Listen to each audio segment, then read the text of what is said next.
사랑해 주님 감사합니다. 선교를 바라보는 네 가지 관점, 여덟 번째 시간으로 이 시간 또 모임을 진행하려고 합니다. 주님, 우리 청년부가 함께 이 선교를 바라보는 눈을 갖기 위하여 계속해서 이 관점들을 훈련해 나갈 때에 주님께서 우리의 눈을 활짝 열어주시고 무엇을 위해 기도해야 할지 또 무엇을 간구해야 할지 더욱 알게 하여 주셔서 먼저 하나님 나라와 의를 구하는 우리 청년부가 되게 하여 주시고 또 세상에 복이 되고자 할 때 또 주님께서 복을 더하여 주시는 것을 크게 경험하는 청년부 될 수 있도록 주여 축복하여 주시옵소서. 주님께서 은혜 베풀어 주시기를 간절히 원하오며 이 모든 말씀 우리를 사랑하시는 주 예수 그리스도의 이름으로 기도드립니다. 아멘. 자, 여러분 반갑습니다. 이제 PSP 여덟 번째 시간으로 우리가 오늘 모였습니다. PSP는 총 네 가지 관점을 훈련하는 훈련이죠. 우리가 지금까지 두 가지 관점을 훈련을 해왔어요. 첫 번째는 성경적 관점, 두 번째는 역사적 관점. 자, 그리고 오늘부터 우리가 훈련하는 관점이 무슨 관점? 문화적 관점입니다. 모든 것을 다 복습할 수는 없겠지만 그동안 우리가 해왔던 역사적 관점 정도는 조금 정리를 하고 들어가 보겠습니다. 자, 우리가 이 선교의 마지막 200년간은 개신교 선교가 정말 폭발적으로 증가하고 또 전진해온 기간이라고 했습니다. 자, 이때 첫 이 기간에는 어디를 중심으로? 해안선을 중심으로 선교가 이루어져 가고요. 이때 중심 인물 누구? 윌리엄 캐리, 근대 선교의 아버지라고 불렸던 윌리엄 캐리를 통하여서 이제 선교 단체들을 만들고 조직적으로 선교를 수행하자, 이러한 이 생각들이 이 서구 교회 안에 들어오기 시작하면서 많은 이 교단에서 선교회를 조직하고 조직적으로 선교사를 선발하고 양성해서 또 후원하는 방식을 통해 세계 각지 해안선을 중심으로 선교를 수행해 나갑니다. 자, 그리고 이 해안선 선교가 다 끝나간다고 생각했을 때쯤에 또 한 사람을 하나님께서 일으키시죠. 누구죠? 허드슨 테일러. 네, 허드슨 테일러는 굉장히 유명한 사람인데 또 이름을 외워두면 좋죠. 자, 허드슨 테일러가 바라본 이 미 전도 지역은 어디였습니까? 네, 내륙입니다. 그래서 이때는 무슨 선교 시대가 열린다? 내륙 선교 시대가 열린다. 그래서 사실상 해안선과 내륙을 다 선교했으니까 한 3, 40년 정도쯤으로 해서는 지리적인 관점에서 봤을 때에는 선교가 완수되었다라고 하는 생각이 이 전 세계의 지배적이었어요. 그러나 이 두 사람을 또 하나님께서 일으키시죠. 캐머런 타운샌드와 도널드 맥가브란, 또 거기에 이어서 우리 이 PSP 훈련을 만든 랄프 윈터까지, 이 사람들이 바라본 게 뭐였냐면은 미전도 종족이 존재한다. 그래서 이 마지막 시대를 뭐라고 부릅니까? 미전도 종족 시대. 그래서 같은 지리의 위치에 있을지라도 문화가 다르면 복음이 이 종족의 장벽을 넘지 못한다라는 걸 알게 된 거예요. 그래서 이 복음이 전도를 통해서 이 전파되어 가는데 어떤 딱 그 문화적인 장벽을 딱 만나면 딱 그 장벽은 넘어가지 못하고 그 장벽 안쪽에서만 복음이 전파되어져 간다는 것을 봤던 거고요. 그 종족 간의 장벽을 넘기 위해서는 일반적인 전도가 아니라 어떤 전도? 타문화권 선교의 방법을 통해 복음을 전파해야 된다는 것을 알게 된 거죠.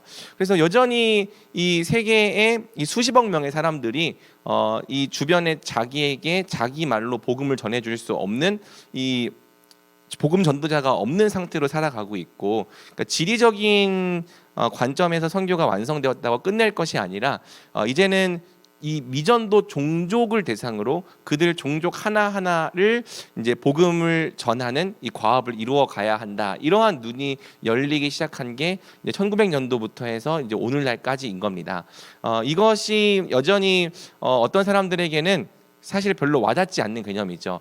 여러분들에게 제가 특별히 온라인 지체들은 이제 소그룹 나눔 질문을 저한테 페이퍼로 작성해서 냈는데 종족무지라는 개념에 대해서 알고 있었느냐라고 물어봤을 때 잘 모르고 있었다라고 말한 지체들이 굉장히 많았습니다. 그러니까 여전히 이 선교를 지리적인 개념과 국가적인 개념으로 생각하는 경향이 짙고 한 국가 안에도 서로 이 다른 종족들이 존재하며 그들끼리는 복음이 잘 넘어가지 않는다라는 사실을 인식하지 못한 상태로 있는 경우가 많다는 것을 우리가 확인을 한 거예요. 그렇지만 이제는 우리가 세상을 하나의 딱 국가 이렇게 바라보는 게 아니라 마치 모자이크와 같은 이 형태로 바라보고 각각의 이 모자이크 한 조각 안에다가 하나님을 예배하는 그들의 형태로 그들의 문화로 하나님을 예배하는 교회를 세워야 된다는 이야기를 했던 거죠.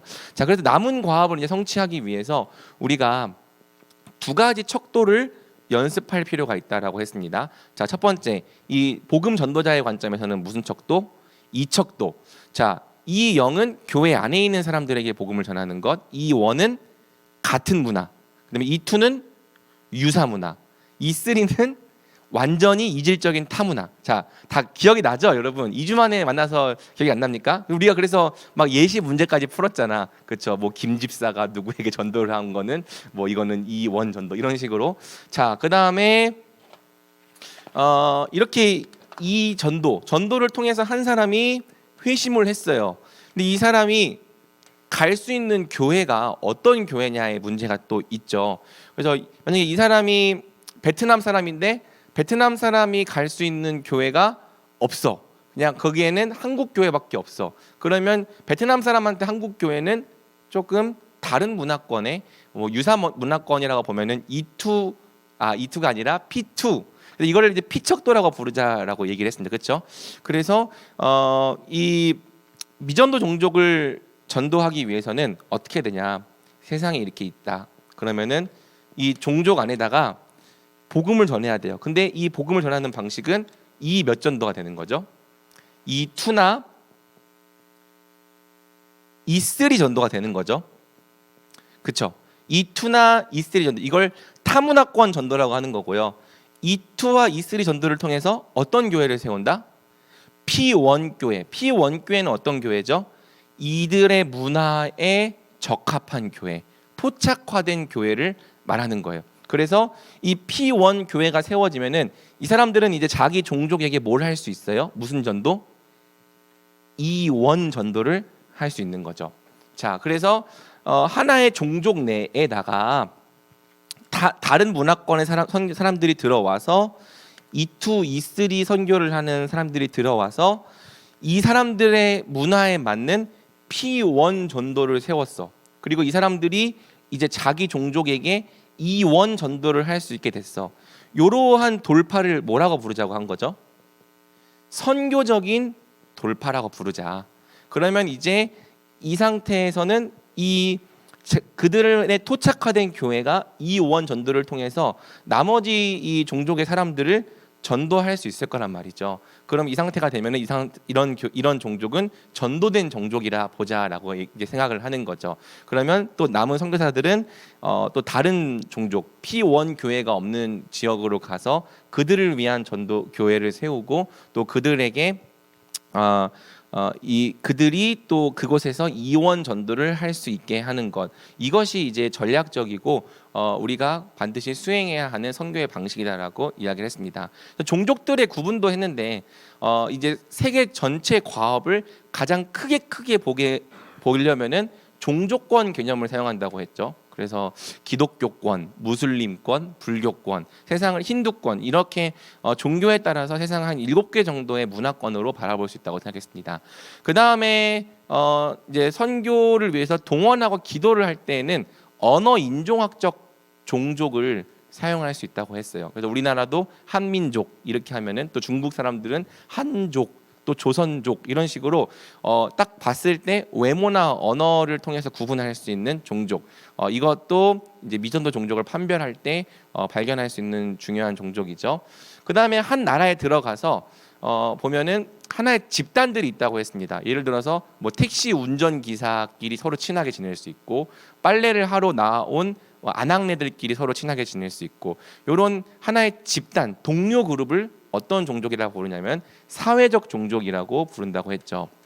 근데 이 사회적 종족은 반드시 이 P1 교회가 필요한 종족은 아닌데 어떤 선교지에 갔을 때 하나의 타겟을 중심으로 선교를 시작할 때 내가 어떤 사람들과 접촉을 해서 선교를 시작할 것인가 가봤더니 여기 대학생들이 많아. 그러면 대학생들을 중심으로 성경 공부를 시작해서 선교를 해나갈 수 있겠죠. 그러면 그 대학생들 그룹이 하나의 사회적 종족이 될 거예요. 그 다음에 이런 사회적 종족들을 다 합쳐봐가지고 복음이 어떤 이 장애물을 만나지 않고 최대로 확산될 수 있는 범위를 뭐라고 부르냐고 했냐면 최대 동질 종족이라고 부르기로 했다는 거죠. 자, 기억이 납니까? 자, 사회적 종족을 막 몇 개를 합쳐 봅시다. 막 합쳤어. 근데 막 합쳤어. 자, 그런데 한 요 정도까지는 복음이 넘어가 서로. 근데 요 정도까지는 복음이 안 넘어가. 그러니까 여기 딱 장벽이 있어. 그러면 요 정도까지만 뭘로 보자? 최대 동질 종족이다. 최대 동질 종족을 다 합쳐 놓으면은 하나의 언어 인종학적 종족이 나오겠죠. 그래서 이런 개념을 봤을 때, 그러니까 대한민국이라고 하는 이 큰 나라도 한 민족이지만 우리 큰 나라는 아닌가? 우리 마음속에서 크면 되니까. 자, 대한민국이라고 하는 이 한 나라도 한 민족이지만 사실상 이 그룹을 보면은 사회적 종족을 보면 굉장히 다양한 사회적 종족이 있어요. 우리 대학 청년부만 봐도 대학생 종족이 있어. 그리고 직장인 종족들이 있어. 근데 이 친구들은 약간 그 동료 그룹으로 개념으로 봤을 때는 다른 그룹이야, 그렇죠? 근데 대학생 종족과 이 직장인 종족들 사이에 이 복음이 넘어갑니까, 안 넘어갑니까? 막 넘어갈 수 없는 벽을 느껴요, 여러분? 그 정도까지는 아니죠. 그냥 같이 나눌 수 있고 대화할 수 있어. 그럼 그 정도까지는 하나의 최대 동질 종족으로 보는 거예요.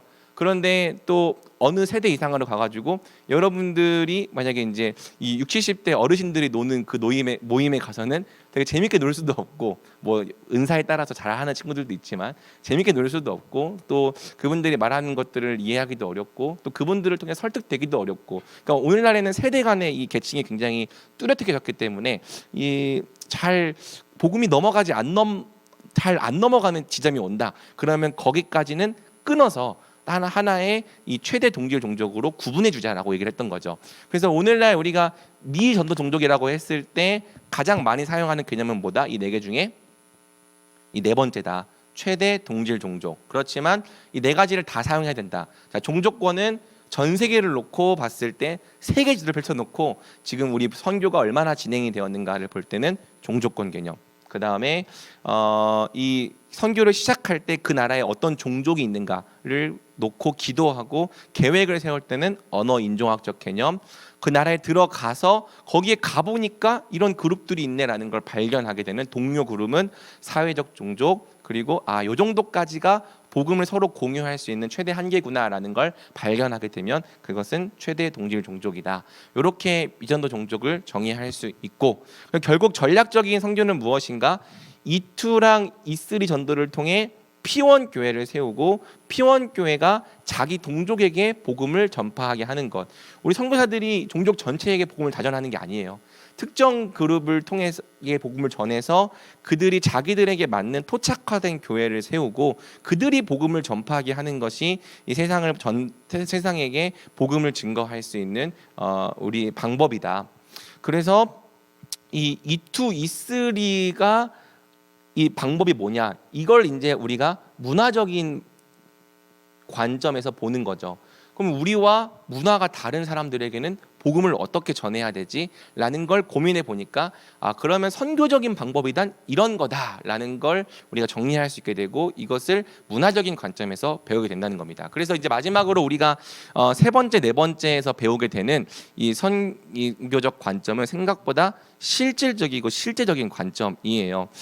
제가 여러분들에게 이 관점을 가르칠 때 또 기대해 볼 수 있는 게 뭐냐면 단순히 타 문화 선교를 위해서만 중요한 내용이 아니라 교회 안에서 사역을 할 때에도 이 원리가 다 사용이 되고 있습니다. 제가 뒤에서 설명하겠지만 저는 여러분들을 향해서 선교적인 접근을 하고 있어요. 자, 제가 설명을 쫙 해놓고서 강호경 목사는 청년들을 향해서 어떻게 선교적인 접근을 하고 있는가, 왜 저랑 여러분이랑 문화가 같을까요, 안 같을까요? 뭐 너무 이렇게 고개를 흔드니까 맞아요. 근데 생각보다 별로 그렇게 같지 않은 부분들이 있어요. 그러면 문화가 다른 제가 여러분들에게 어떻게 접근을 하고 있는가 물어본다면 선교적인 접근을 하고 있다, 이렇게 생각을 해볼 수 있는 거죠. 또 여러분들이 다음 세대를 섬기든지 또 중고등학생을 섬기든지 그런 쪽에 갔을 때도 생각보다 이 선교적인 접근이 많이 필요할 것입니다. 그러니까 선교적인 접근이 곧 문화적 관점을 통한 접근이다, 이렇게 생각하고 여러분들에게 맡겨진 일들을 한다면 생각보다 많은 열매를 거두게 될 수 있는 거고요. 또 이 관점을 배우고 나면은 왜 오늘날 이 교회들 가운데서 사역이 잘 안 이루어질까, 이 문제점도 한번 좀 생각을 해볼 수 있게 되는 겁니다. 자, 그들은 어떻게 들을 것인가? 핵심 키워드가 뭐죠? 듣는 거다.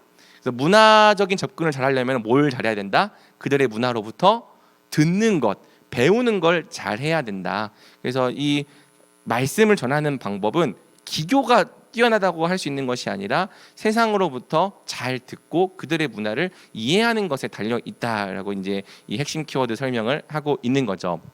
자, 강의안을 보겠습니다. 복음의 전달자는 문화적 장벽을 민감하게 이해하고 뛰어넘고자 노력해야 합니다. 복음은 단순한 정보가 아니라 본질적으로 관계를 향한 초청이죠. 그러니까 우리가 복음을 전한다고 했을 때에는 사람들이 그 복음을 듣고 어떤 지식을 그냥 동의하고 받아들이는 그걸 원하는 게 아니라 그 복음을 받아들이는 사람들이 그 복음을 통해 누구와 관계를 맺게 되기를 원하는 거예요.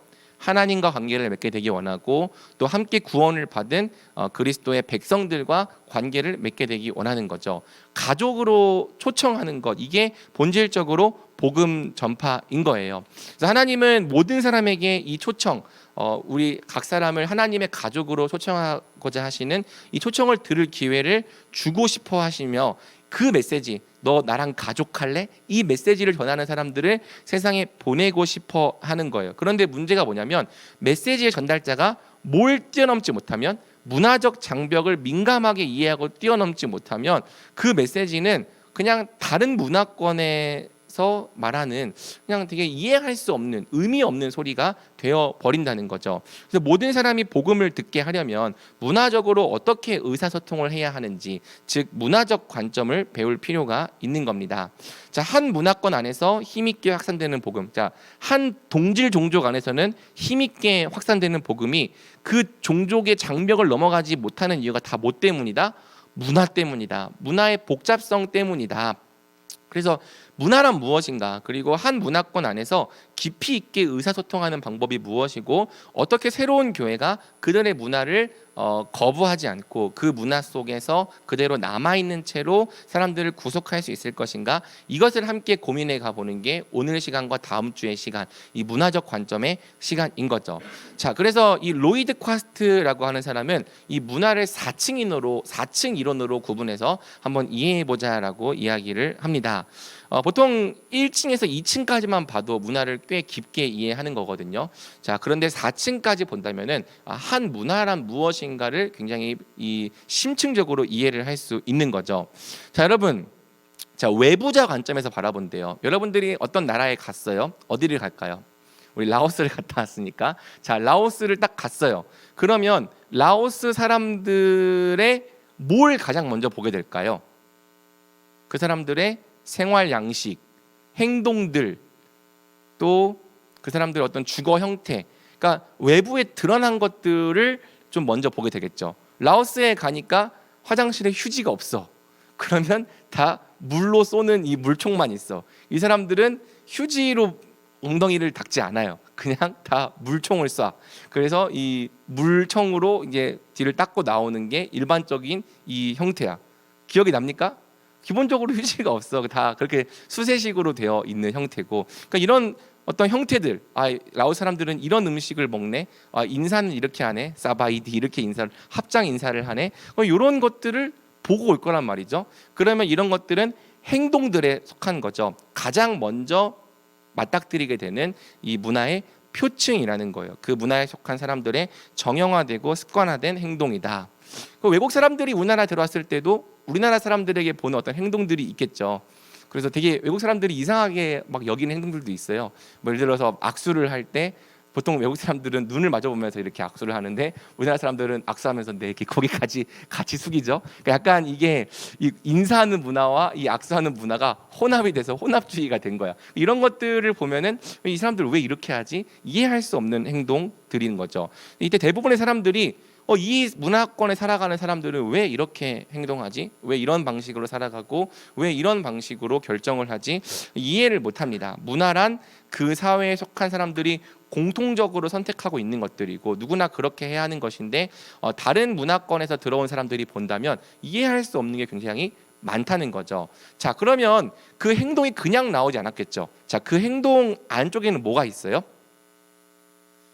이렇게 행동을 하게 만드는 가치 판단이 있습니다. 그래서 제가 말했던 것처럼 이 가치 판단까지만 봐도 꽤 깊게 보는 거예요. 왜냐하면 보통 사람들의 행동만 보지 그 사람들이 어떤 가치로 이런 걸 선택하는지를 깊게 고민하지 않기 때문이죠. 그러나 가치까지를 보면은 이 사람들은 이런 거를 가치 있게 여겨서 이렇게 선택을 하고 이렇게 행동을 하는구나라는 걸 이해할 수 있겠죠. 그래서 문화적 행동은 문화적 가치를 반영한다. 즉 문화적 행동 안에는 문화적 가치라는 두 번째 층이 있다. 가치 체계는 행동 대부분을 결정한다. 가치란 무엇이 좋은지, 무엇이 최선인지, 또 무엇이 아름다운지에 대한 지침이 되는 행동과 판단의 기준이다. 그래서 우리나라 사람들 같은 경우에는 뭐 요즘에는 좀 많이 달라졌지만 같이 식탁에 앉았을 때 누가 먼저 숟가락을 들어야 되죠? 어르신이 숟가락을 든 다음에 한술 떠먹기 시작하면 이제 그 다음에 좀 어린 친구들이 이제 자식들이 이제 숟가락을 펴가지고 먹어요. 근데 왜 그렇게 봤을 때는 아니 가족은 평등한 건데 왜 꼭 이렇게 아빠가 또는 이렇게 어른이 먼저 식사를 해야 돼? 이게 의아할 수 있을 거예요. 근데 보니까 대한민국은 장유유서의 나라고 유교의 나라고 이 유교에서는 먼저 연장자를 공경하는 문화가 있고 그래서 그러한 가치가 있기 때문에 부모님이 먼저 식사를 하고 난 다음에 아이들이 식사를 시작한다는 이러한 행동들이 나타나는구나. 가치를 알면 좀 그렇게 이 행동하고 결정하는 이유도 알 수 있게 되는 거죠. 또 여러분 중국에 가보면 또 특징이 뭐냐면 중국에는 화장실에 뭐가 없을까요? 칸막이가 없어. 요즘엔 많이 달라졌다고 하지만 막 중국에 가보면은 소변기도 그냥 이렇게 하늘에 쫙 돼 있는 거에 다 같이 이렇게 일렬로 서서 되고, 그다음에 이 대변기 같은 경우에도 그냥 앉아가지고 옆 사람 얼굴을 다 볼 수 있는 형태로 이렇게 또 볼일을 보게 되어 있다고 합니다. 우리나라 사람들이 가보면은 굉장히 엽기적인 거야. 왜? 우리나라 사람들한테 볼일을 본다고 하는 것은 굉장히 프라이빗한 거고 내가 볼일 보는 사람 볼링 보는 것을 잘 남들에게 보여주고 싶지 않은 그러한 또 이제 마음이 있는데 이 중국에서는 제가 정확하게 잘 이해가 안 되었지만 제가 이해를 못했지만은 이게 화장실에서 또 이렇게 그냥 같이 볼일을 보면서 교제를 하는 문화가 있다는 거예요. 그래서 이제 같이 볼일을 하면 보면서 그래 요즘 일은 잘 하고 있고 그러면서 이제 대화하고 약간 이 교제의 장으로서의 화장실 이해가 됩니까? 근데 여러분 이게 문화가 다르면 그걸 이해를 할 수 없지만은 그 문화에서 그 일은 굉장히 다양한 일인 거 당연한 일일 수 있는 거죠. 자 여러분 만약에 여기서 제가 갑자기 수영복만 입고 서 있다고 생각을 해봐요. 그러면 어떻죠? 여러분 모두 충격을 받고 우리 목사님이 드디어 미쳤구나 이러면서 당장 목사님 바꿔달라고 그럴 거예요. 근데 제가 수영장에서 수영복을 입고 있다고 한다면은 그거는 용인되는 일이죠. 왜냐하면 수영장에서는 수영복을 입는 문화가 있으니까. 그러니까 여러분 이해가 돼요? 그러니까 어떤 행동들이 나타났는데 그 문화를 이해하지 못하는 사람한테 보면은 굉장히 어색하고 이해하기 어려운 일이지만 한 문화권에 속해 있을 때의 그러한 행동들은 되게 당연한 일일 수 있다는 거죠. 그리고 그 당연한 일이 결정되는 그 아래에는 이것이 가치 있다, 이것이 좋다. 화장실 하면서 이제 같이 싸면서 대화하는 게 이게 서로 삶도 나누고 좋은 거지. 이런 가치 판단이 있다. 이 정도까지 생각해 볼 수 있는 거죠. 자, 그런데 이 가치 또 아래에 좀 더 깊이 들어가면은 그 사람들의 신념이 있다는 건 이거는 믿음에 속한 문제인 거죠. 그래서 무엇을 믿고 있는가. 그러니까 가치가 그냥 결정되는 게 아니라 그 사람의 어떤 믿고 있는 신념 체계가 있을 거고 그 사람들이 믿고 있는 바 위에서 그럼 이것이 가치 있는 일이다라고 하는 가치 체계가 세워진다는 것입니다. 그래서 문화적 가치는 임의로 선택되는 게 아니라 그 바탕에 깔린 신념 체계를 반영한다. 생각과 인지로 이루어진 신념 체계는 가치를 행동으로 옮기게 한다. 그래서 저번에 이제 중국의 이제 화장실을 또 이제 집 바깥에 있는 경우가 많은데 그 중국의 어떤 그 문화에서 봤을 때 이 화장실이라고 하는 게 집 안에 있으면 이것은 어떤 집의 어떤 이 음양의 조화를 깨트리는 그런 도교적인 관점이 있다고 해요. 그래서 이 화장실을 집 바깥에 놓는 거고, 그러면 이제 집 바깥에 놓는 것에 대한 그 이 믿음은 음과 양이라고 하는 것의 조화가 깨지면 안 좋다라고 하는 이 신념 체계가 사실 그 아래에 있다는 거죠. 신념 체계가 있고, 그럼 음과 양을 깨트리지 않기 위해서 이 볼일을 보는 이 화장실은 바깥에 놓고, 근데 바깥에 놓다 보니까 마을 사람들이 공동으로 사용할 수 있는 화장실을 만들어 놓는 것이 좀 더 효과적이고 합리적이다, 그렇게 만들어 놓고 이런 행동들이 나온다는 거죠. 믿음이 있고 믿음 위에서 그럼 이게 더 좋다, 가치 판단이 나오고, 가치 판단 다음에 뭐가 나온다? 행동이 나온다.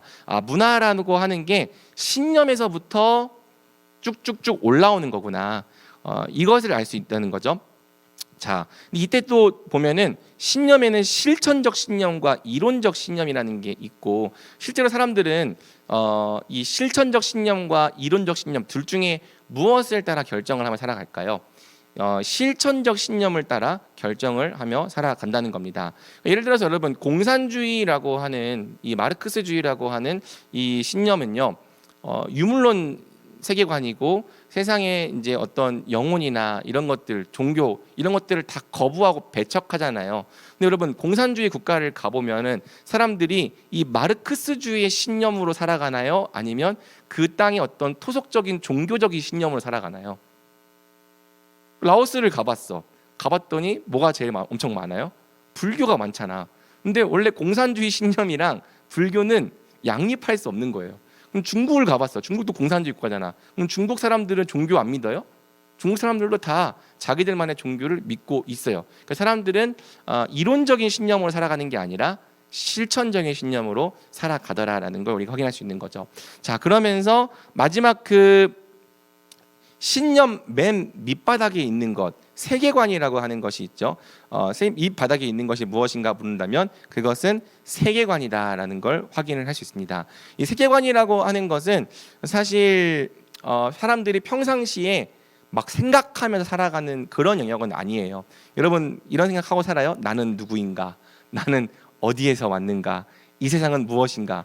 뭐 간혹 이런 걸 고민하는 걸 좋아하는 친구들이 있긴 하지만 대부분의 사람들이 이거를 의식에서 생각하며 살아가진 않습니다. 대부분 잠재 의식 속에 이게 들어가 있지만 이것을 바탕으로 해서 신념이 만들어지고, 또 이것을 바탕으로 해서 가치 판단이 결정이 되고, 또 이것을 바탕으로 해서 결국에 우리가 알고 있는 문화라고 하는 형태가 나타난다는 거죠. 그래서 4층으로 구분을 할 수 있다. 세상에 굉장히 많은 문화들이 있지만 이 문화가 있고 세계관이 있지만 제가 이제 한 3가지만 좀 뭉뚱그려서 한번 정해 봤어요. 자, 유물론적 세계관. 유물론적인 세계관이라고 하는 것은 이제 세상에 물질밖에 존재하지 않는다. 그러면 어떤 믿음이 생기냐면 물질만이 참되다. 그러니까 물질밖에 없어요. 세상에는 뭐 영혼도 없고 다 그냥 이 물질 간의 전기작용, 화학작용으로 세상에 모든 게 다 존재하는 거야. 그러면 어떤 믿음이 있냐? 물질만이 참되다. 그럼 여러분, 이 물질만이 참되다라고 하는 것 위에는 어떤 가치 판단이 세워져요? 물질이 좋은 거지. 돈이 좋은 거야. 그래서 돈이 좋으니까 어떤 방식으로 살아가는 모습들이 나타납니까? 이 돈을 위해 살아가는, 자본이 거의 신이 되는 형태로 살아가는 이 문화가 나타나는 거죠. 대부분의 이 현대 사회들, 특별히 무신론적인 생각들이 팽배한 사회들이 이런 형태의 이 문화권을 갖고 있죠. 돈 중심이고 자본 중심이고 철저히 비즈니스 중심적으로 돌아가는 세상들을 봤을 때에는 그 바탕에 이 유물론적 세계관이 되게 자리하고 있을 경우가 많다는 겁니다. 자, 범신론적 세계관이라고 하는 것은 특별히 인도의 어떤 이 힌두교나 또는 일본의 어떤 신도 이런 것들이 이제 범신론적 세계관이라고 하는데요. 범신론적 세계관이라고 하는 것은 어떤 믿음을 갖고 있냐면 모든 자연에 신이 깃들어 있다. 그래서 막 일본 막 애니메이션 보면은 그 막 자연 속에서 막 신이 막 나오고 뭐 너구리에도 신이 있고 다 신이 있잖아요. 그런 것처럼 모든 자연에 다 신이 깃들어 있고 그러면 자연 자체가 신이니까 어떤 가치가 중요해집니까? 자연과 일치되어 살아가는 게 좋은 거다. 이런 가치 판단이 되겠죠. 그래서 행동도 어떤 이 자연을 막 훼손하고 이렇게 막 망치기보다는 그 자연과 함께 하나 되어 살아가는 그런 모습을 보여주겠죠. 그래서 이런 것들을 잘 보여줬던 영화가 뭐냐면 영화 아바타. 그래서 영화 아바타가 힌두교의 이제 제임스 카메론 감독이 영향을 받아서 그거를 굉장히 많이 이 세계관을 투영한 영화예요. 그래서 보면은 이 서구의 개척자들은 어떤 사람들로 등장합니까? 막 그 어디 그 외계 행성이 어디였죠? 그 성을 막 파괴하고 개발하려고 하는 이런 형태를 보여준다면은 그 나비족들은 어떻게 살아갑니까? 막 자연과 교감하고 하나가 되어 살아가고 일치가 되어 살아가잖아. 그래서 이게 옳은 거다라고 말하는 걸 보여주는데 그런 이 힌두교의 범신론적 세계관을 좀 영화에서 영화에서 보여주려고 했던 겁니다. 그러니까 이런 세계관들이 있다라는 걸 우리가 알고 살아갈 수 있겠죠. 근데 기독교적 세계관은 어떤 겁니까? 어떤 믿음이 있죠? 이 세상은 그냥 우연히 존재하는 게 아니라 하나님으로부터 왔고 자, 하나님으로부터 왔고 하나님이 창조주시다라는 이 세계관이 있어요. 그러면 가치, 이 세상이 하나님 만드신 거고 하나님이 우리 주인이라면 어떤 가치가 올바른 가치인 거죠? 하나님께 영광을 돌리고 하나님을 위해 살아가는 게 올바른 가치겠죠. 그러면 행동들은 뭐가 나타나야 됩니까? 하나님을 위해 살아가는 행동들이 나타나야 되는 거예요. 그러니까 여러분 결국엔 우리의 이 문화가 바뀌는 게 중요한 게 아니라 세계관이 바뀌어야 되는 게 중요한 게 뭐냐면 세계관이 우리의 삶의 행동과 양식을 결정하기 때문이죠. 그러니까 아까 말했던 것처럼 사람이 실천적 신념과 이론적 신념이 있으면 둘 중에 뭘로 산다고 했죠? 실천적 신념으로 산다고 했잖아. 그러면 여러분 내가 갖고 있는 이론적 신념은 이 기독교적 세계관을 바탕으로 한 신념이야. 이론적 신념은. 그런데 그 사람이 하나님께 영광을 돌리는 걸 기뻐하지 않고 그걸 좋은 가치로 보지 않고 하나님을 위해 살아가는 삶도 없어.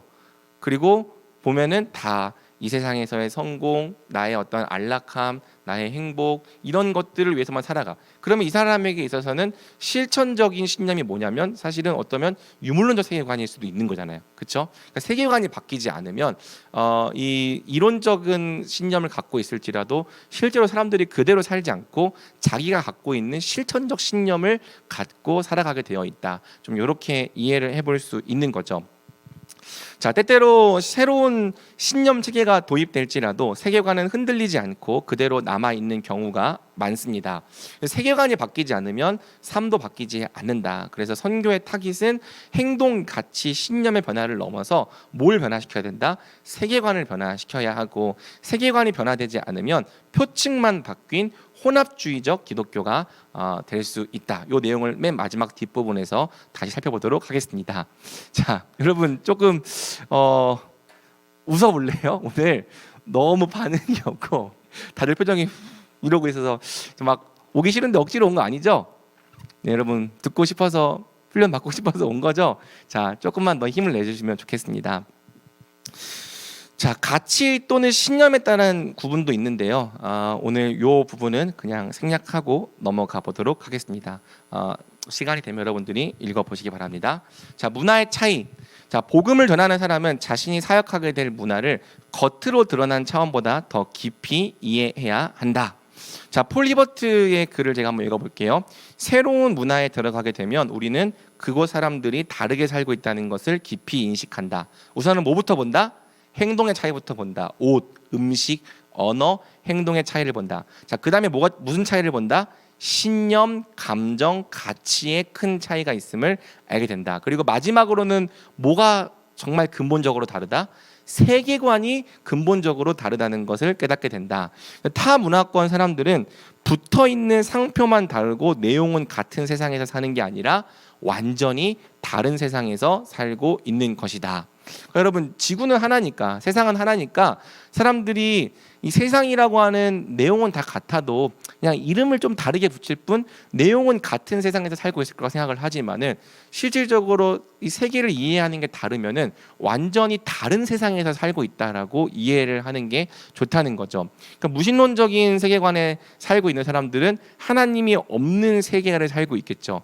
그리고 기독교적인 세계관을 갖고 있는 사람들은 하나님께서 다스리시고 하나님께서 왕이 되시고 하나님께서 마침내 구속하시고 또 구원하시는 이 세상에 대한 이해를 갖고 살고 있겠죠. 그리고 범신론적인 세계관을 갖고 있는 사람들, 특별히 윤회 세상을 갖고 있는 사람들은 이 세상을 끊어낼 수 없는 이 윤회의 고리에 놓여 있는 세상으로 이해하고 살아가겠죠. 이 사람들을 딱 보면은 같은 세상을 그냥 이름만 다르게 부르고 살아가고 있는 게 아니라, 대화를 해보면은 얘 완전히 딴 세상에서 살고 있구나, 이렇게 느끼게 된다는 거예요. 실제로 세계관이 다르면 완전히 딴 세상에서 살고 있는 거다. 그러니까 우리가 복음을 전한다고 하는 것은, 왜 복음이 어렵냐면은 완전히 딴 세상에 살고 있는 사람에게 복음을 전하는 일이니까 어려운 거예요. 여러분들이 기독교를 믿고 있는 사람들끼리 대화가 가능한 이유는 어쨌든 하나님이 계시는 동일한 세상에 살고 있는 거잖아요. 근데 여러분들이 친구들에게 복음을 전파하려고 해도 어렵게 느끼는 이유가 뭐냐면, 얘는 하나님이 없는 딴 세상에서 살고 있는 거잖아요. 그래서 복음을 전파하기가 어렵게 느끼는 거죠. 자, 오해. 맨 처음에 딱 들어가 보면은 신념의 차이를 느낍니다. 이해할 수 없어. 다른 문화를 대할 때 우리가 받는 이상은 일단은 이해할 수 없다는 것이다. 저 사람들 왜 저렇게 하지? 저 사람들 왜 저렇게 행동하지? 이해할 수 없어. 근데 그것은 우리만 그런 게 아니라 그 사람들이 우리 볼 때도 마찬가지다. 쌍방향으로 이루어지고 있다라는 사실을 항상 인지를 해야 됩니다. 그 뒤쪽에 그 인도와 미국의 경우가 제가 한 글 전체를 실어놨는데, 그거를 읽어보면서 이게 무슨 얘기인지 한번 살펴볼게요. 자, 그 다음에 이렇게 이해할 수 없어라고 말한 다음에 무슨 또 감정이 올라오냐면 자문화 중심적인 감정이 올라오는 거죠. 감정의 차이를 느껴요. 얘네는 수준 낮아, 더러워. 자, 왜 그렇게 생각하냐? 우리는 어릴 때 세계의 중심으로 성장하죠. 그래서 자기 중심적입니다. 자기 중심적이라고 하는 것은 내가 성장한 그 문화의 방식만 전적으로 올바른 방식이라고 생각을 한다는 거예요. 그러니까 이 방식이 아닌 다른 방식은 이해할 수도 없을 뿐더러 수준 낮고 올바르지 않다고 생각하는 이러한 이 판단 하는 성향이 우리 가운데 있다는 거죠. 자문화 중심주의는 타문화 사람들을 우리의 가치와 전제로 판단하려는 자연스러운 성향에서 기인한다. 우리는 우리 문화가 더 낮고 다른 사람들의 문화는 덜 문명화되었다고 결론 내림으로써 문제를 회피하려 하지만, 자문화 중심주의는 항상 양방향적이다. 제가 어렸을 때 프랑스에 있었던 어떤 한 연예인인가, 그 사람이 막 대한민국의 이 개고기 먹는 거를 가지고 되게 수준 낮아, 야만적이야, 이렇게 비하한 적이 있어요. 물론 이제 우리나라도 드디어 개고기 먹는 걸 이제 금지하긴 했지만, 근데 우리나라 사람들이 볼 때도 프랑스에서 막 그 원숭이 골 요리를 먹는 게 있거든요. 그 원숭이 딱 이렇게 살아있는 원숭이를 테이블에 놓고 묶어놓은 다음에 뇌를 열어가지고 골을, 그러면은 걔네들이 그거 먹는 건 괜찮고 우리나라 사람들이 고기 먹는 거, 개고기 먹는 거는 야만적이냐? 그러니까 한 문화에서 이쪽 사람들이 너네 야만적이야, 너네 수준 낮아라고 말한다면은 그 문화가 볼 때도 우리 문화에 야만적이고 수준 낮아 보이는 부분들이 있을 수 있을까요, 없을까요? 그 사람들이 봤을 때는 우리 문화는 다 문제가 없고 수준이 높을까? 그렇지 않다는 거죠. 항상 양방향적이고 다 자문화를 중심으로 판단할 때 저 사람들은 문제가 있는 사람들이라는 거예요. 그러니까 이런 생각을 갖고 있으면은 사실 이 선교적인 접근하기가 어려운 거죠. 그래서 이제 감정이 이제 수준 낮아, 더러워라고 하면은 이제 판단이 오죠. 어떤 판단이냐면 저건 나쁜 거야. 다른 문화의 차이점에 대해서 성급하게 반응하면은 저건 나쁜 거야라고 생각하게 되는 거죠. 그래서 예를 들어서 뭐 힌두 사람들이 이제 채식주의를 한다. 채식은 나쁜 거야. 이 고기의 영양소를 섭취하지 않다니. 그러니까 이렇게 생각하면은 그거는 어떻게 보면 정말 성급한 판단일 수 있는 거잖아요. 그러니까 어떤 이 문화의 차이를 가지고 나쁘다라고 이야기를 하는 거죠. 그런데 이제 이 히버트가 이제 얘기하는 것은 그렇다면 가장 좋은 대안은 문화 상대주의일까? 문화 상대주의는 뭐예요, 여러분? 그냥 어쨌든 문화는 서로 다 다른 거기 때문에 그냥 서로 좋고 나쁨을 가릴 수 없기 때문에 그냥 인정해줘야 된다. 이게 문화 상대주의인데, 그러면 기독교는 문화 상대주의를 가져야 되는 거냐라고 물어본다면 그렇진 않다는 거죠. 그러니까 성경을 통해 봤을 때 어떤 가치들은 기독교적인 이 가치와 양립할 수 없는 것들이 분명히 있습니다. 예를 들어서 동성애를 인정해야 된다든지 또는 뭐 유아를 살해한다든지 이런 것들은 저것도 문화니까 이해할 수 있어. 뭐 사람을 먹는다든지 이런 것들을 그냥 문화의 차이로 이해해 줘야 되는가 물어본다면 그건 아니라는 거죠.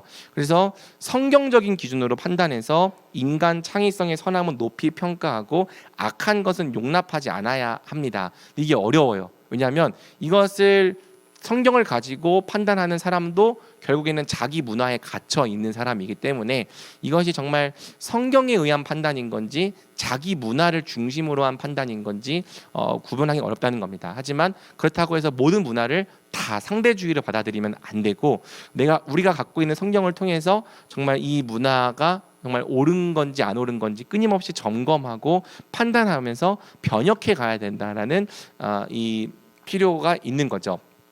결국엔 마지막으로 세계관이 충돌하면 뭐가 충돌한다?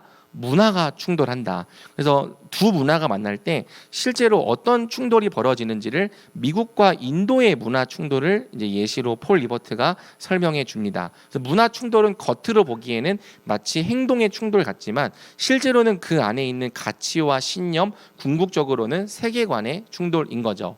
자, 83쪽 보면은 이제 이 폴 리버트가 정리한 깨끗한 것과 더러운 것이라는 이 아티클이 있는데요. 이걸 한번 같이 읽어보면서 이 문화적인 차이가 어떻게 발생할 수 있는지 우리가 좀 살펴보겠습니다. 제가 오늘 목이 좀 많이 안 좋네요.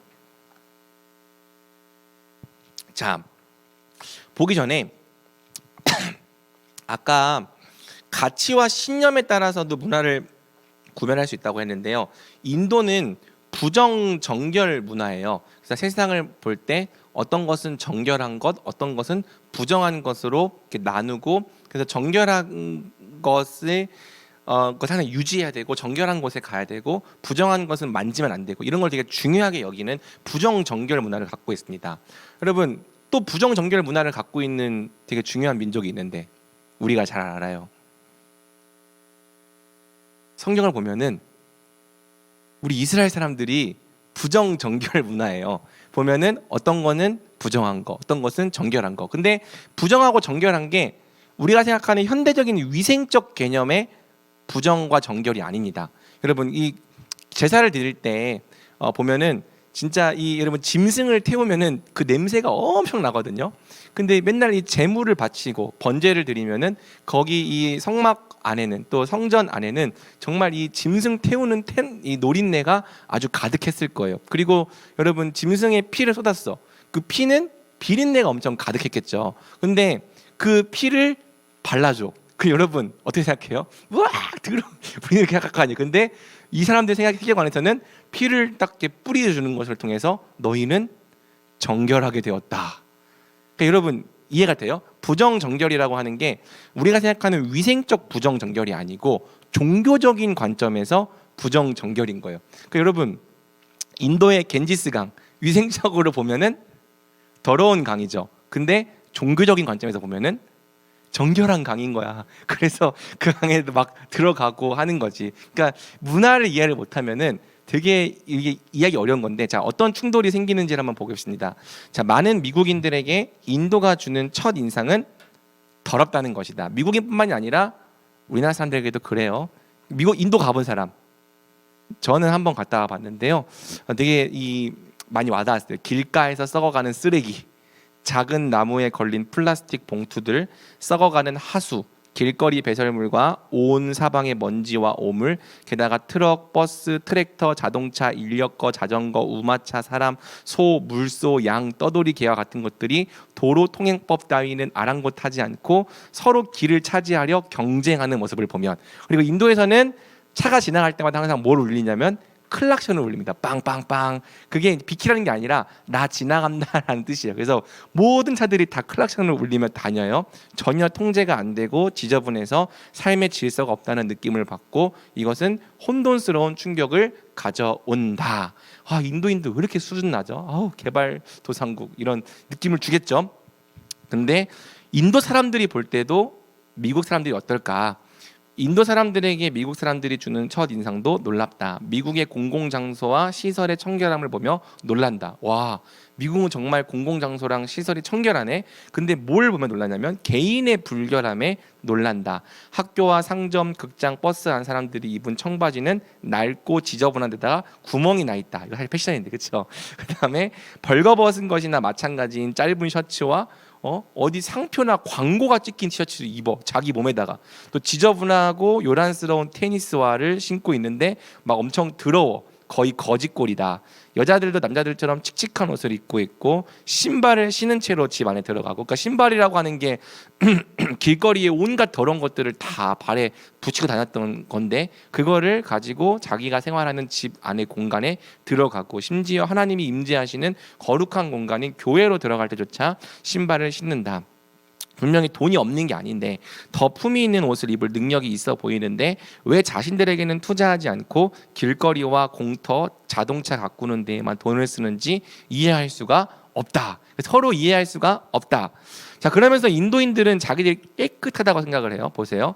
식당에 들어간 미국인들은 이전에 누구 입에 들어갔는지도 모를 포크와 스푼을 사용한다. 식사하기 전에 손도 잘 씻지 않는다. 화장실에 들어가면 오른손과 종이를 사용해 볼일을 처리한다. 그러나 인도인들은 다르다. 다른 사람 입속에 들어간 적이 없는 자기 손가락으로만 밥을 먹는다. 여러분 이해가 돼요? 그러니까 식당에서 쓰는 숟가락들이 사실 알고 보면은 다른 사람들의 입속에 다 들어갔다 나왔을 거라는 거죠. 근데 그거를 쓰지 않고 한 번도 다른 사람의 입속에 들어간 적이 없는 정결한 것만 만져왔던 내 손을 통해서 음식을 먹는 게 이게 깨끗하다라고 인도인들은 생각한다는 거예요. 그리고 이때는 꼭 오른손을 사용하고 왼손은 더러운 일에 사용한다. 미국인들은 사람을 오염시키는 고기, 심지어 쇠고기도 먹는다. 그들은 인사할 때 서로 몸을 건드리기 때문에 제의적으로 정결하지 못하는 사람들에게 오염된다. 그러니까 이것은 부정한 사람들이 부정한 사람 만지면 부정이 옮는다라고 하는 이 세계관이 있는데, 신념이 있는데 미국인들은 서로 부정한 사람들인지 아닌지도 모르면서 만지는 걸 통해 부정이 옮는다는 거죠. 인도 문화는 그 어떤 문화보다 삶의 모든 영역을 정결한 것과 부정한 것으로 나눈다. 인도의 공공장소나 시설은 지저분하기로 유명하지만 개인의 청결에 대해서는 유난히 집착한다. 사람들은 깨끗이 빨고 다림질한 가장 좋은 옷과 넥타이, 잘 닦아서 빛이 나는 신발을 신고 작은 오두막집을 나선다. 여자들은 밝은 빛이 나고 깨끗한 여자 옷을 입는다. 사람들은 거의 강박적으로 이를 닦고 머리를 빗는다. 인도인들은 공공장소에서 그렇게 함으로 사람들에게 자신들이 청결하며 사람들 앞에서 위엄을 갖추려 애쓰고 있음을 나타낸다. 그러니까 우리는 인도인들의 어떤 공공장소나 시설을 보면서 인도인들이 더럽다고 생각을 하는데 실제로 이 사람들은 자기 개인의 청결을 유지하는 데에는 정말 어마무시한 노력을 기울이고 있다는 거예요. 자, 그다음에 왜 공공시설을 청소를 안 하냐? 인도에서 정결을 중시하고 오염을 혐오하는 것은 겉보기에 씻어낼 수 없는 차원을 넘어 훨씬 더 내면적인 것이다. 그러니까 종교적이라는 거죠. 사람들은 자신을 더럽히는 깊고 내적인 오염을 걱정한다. 시신을 치우고 가죽을 벗기거나 매장하는 일, 죽어있는 머리카락 자르는 일 등은 가장 부정한 일이다. 빨래와 집안 청소, 뜰과 길거리를 쓰는 일 등은 모두 오물을 다루는 일이라 부정하다. 이해가 됩니까? 왜 공공장소를 청소를 안 하는가? 거기 있는 걸 만지고 접촉하면 내가 더러워진다고 생각을 하는 거예요. 그러니까 극도로 그런 것들을 만지기를 꺼려하는 거죠. 인도 사람들은 오염된 것을 만지는 것만으로 오염될 수 있다고 믿는다. 높은 카스트 사람이 낮은 카스트 사람과 신체 접촉을 하면 부정을 탄다. 그러한 오염에서 깨끗해지려면 높은 카스트 사람은 내면을 깨끗하게 해주는 복잡한 정화 의식을 통과해야 한다. 이스라엘 사람들이 부정한 것을 만져가지고 정결하게 되려면 제사를 드려서 정결 제사를 드려서 그 부정케 된 것을 제사를 통해 해결해야 됐던 것처럼 인도에도 똑같이 부정 정결의 문화가 있어서 한번 부정해지고 나면 그 부정을 해결하기 위한 절차가 너무 복잡한 거예요. 그러니까 웬만하면 부정한 것은 만지지도 않고 가까이 가지도 않고 부정을 탈 만한 일들 자체를 하지 않는다는 이 생각들이 있는 거죠. 그래서 악수를 하지 않고 합장을 하는 걸 통해 신체 접촉이 없는 인사를 한다. 그러면 미국인들이 봤을 때 인도인들은 굉장히 더럽고 불결하지만 인도인들이 봤을 때 미국인들도 더럽고 불결해요. 그러니까 서로를 더럽고 불결하고 여기면서 이런 문화적인 이 세계관이 충돌하는 상태에서는 복음을 전할 수 있다 없다? 없다는 거죠. 이러한 충돌이 일어난다라는 걸 먼저를 우리가 이해를 한 상태로 이제 문화적 접근을 시도해야 한다는 것입니다. 자, 우리 여기까지 하고 한 7분 정도 쉰 다음에 다시 이 다음 순서를 진행해 나가겠습니다. 자, 이 문화의 차이, 단순히 행동만 다른 게 아니라 뭐가 다르다?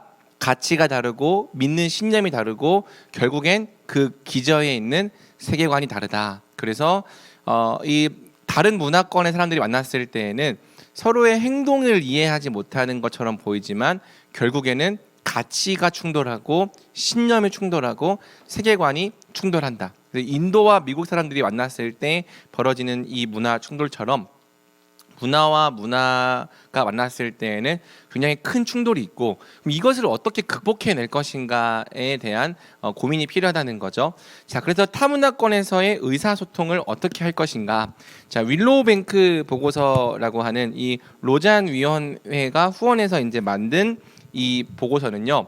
어떻게 복음을 전파할 것인가를 물어봤을 때 가장 중요한 게 뭐냐면 상황화다. 이제 이거를 제일 중요합니다. 오늘 강의에서 상황화. 영어로는 contextualizing. 자, 그러면 성경은요 텍스트예요, 그렇죠? 그런데 오늘날 우리가 살아가고 있는 세상은 콘텍스트라고 불러보자는 거죠. 자, 여러분, 우리가 성경을 읽었을 때 이 성경의 내용이 곧바로 오늘날 우리 삶이랑 딱 맞아요, 안 맞아요?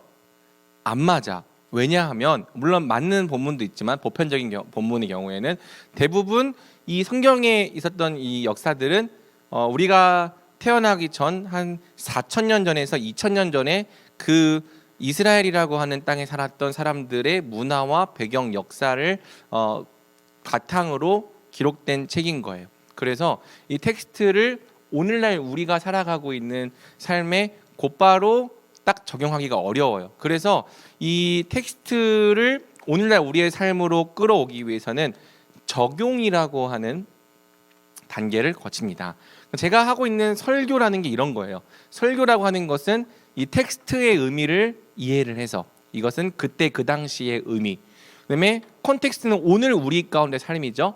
그래서 이 텍스트의 의미를 이해를 해서 이게 오늘날 우리에게는 어떤 의미가 있는지를 가져오는 작업, 요거를 적용이라고 부른다는 거고요. 설교에서는 요걸 적용이라고 부르는데 선교에서는 뭐라고 부른다?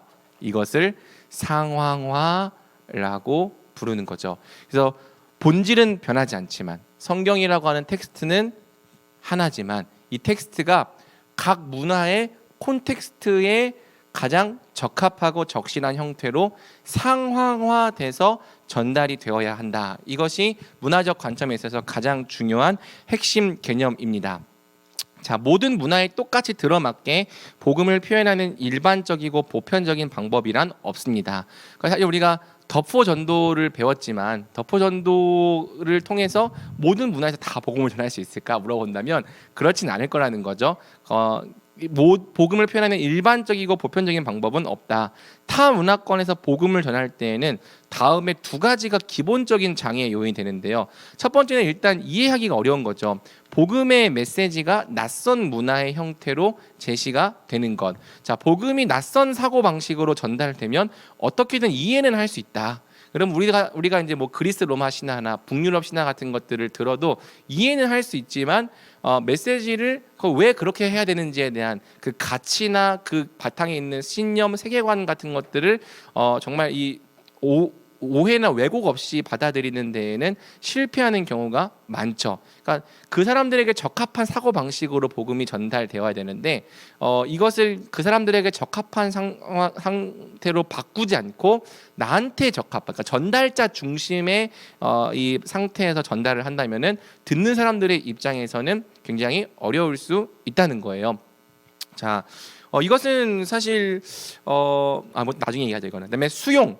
이건 뭐냐면 일단 이해는 했어. 근데 요거를 믿고 받아들이고 내가 이거를 따르면 결국에는 이걸 받아들이면 사람들의 사회 체제를 무너뜨리거나 문화적 가치를 훼손할 수 있겠다. 그러니까 내가 예를 들어서 평생을 무슬림으로 살았는데 요 그리스도인이 되면은 이제 돼지고기를 먹고 막 내가 이제까지 살아왔던 문화를 거부해야 되고 지금까지 살아왔던 이 커뮤니티를 떠나야 되는 일이라고 생각이 되면은 사람들이 어떻게 생각해요?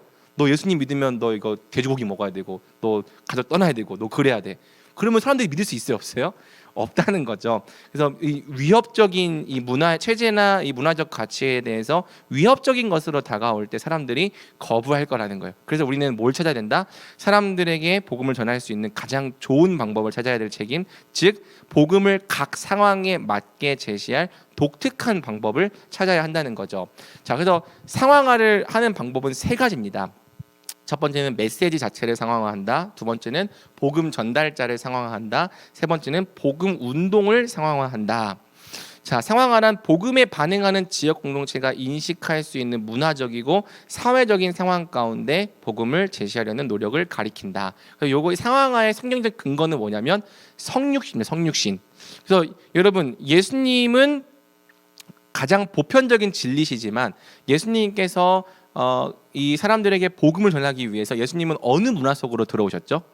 유대인들의 문화 속으로 들어오셔서 철저히 유대인으로 사셨어요. 그래서 유대인들의 문화를 유대인들의 언어로 유대인들의 문화로 사시면서 또 그들의 문화를 변혁시키기 위한 또 메시지를 전하시기도 하셨죠. 그러니까 예수님 자체가 이 영원하고 보편적인 진리시지만 복음을 전파하기 위해서 유대인들과 같이 되셨죠. 이게 상황화의 성경적인 근거예요. 자, 바울도 고린도전서 9장 20절과 21절을 보면은 내가 유대인들에게는 유대인들처럼 되고 내가 이방인들에게는 이방인처럼 되었다. 왜? 그 사람들을 한 명이라도 더 얻기 위해서. 나는 율법에 있어서 자유로운 사람이지만 유대인들과 대화를 할 때에는 유대인들처럼 여전히 내가 율법을 소중히 여기고 율법 아래에 있는 사람들처럼 행동을 하면서 그들의 문화로 복음을 전했다는 거고요.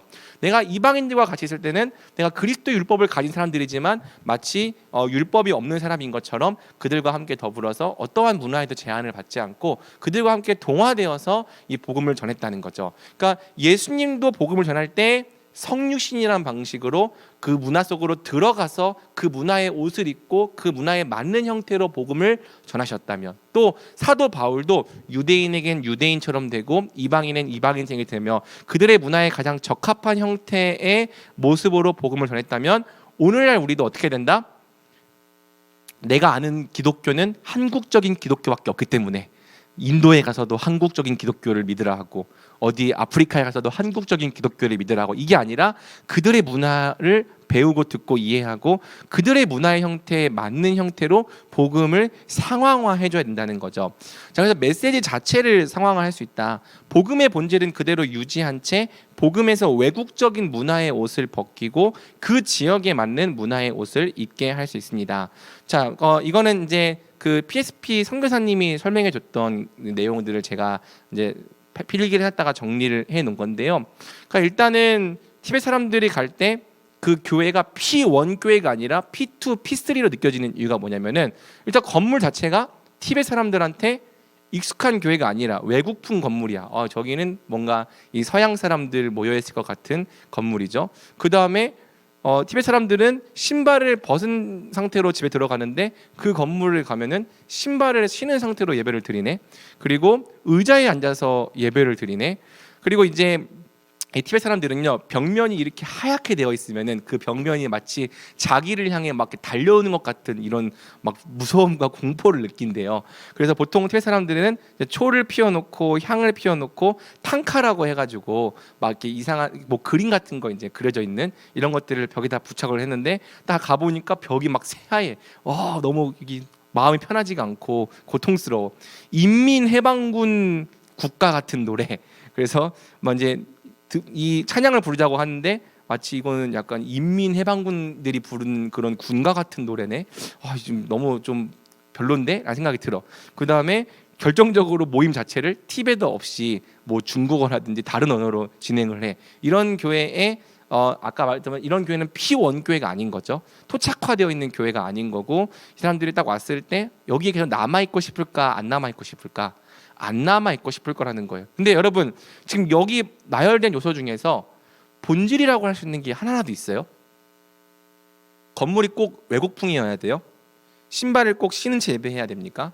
의자에 앉아서 예배 드려야 되나요?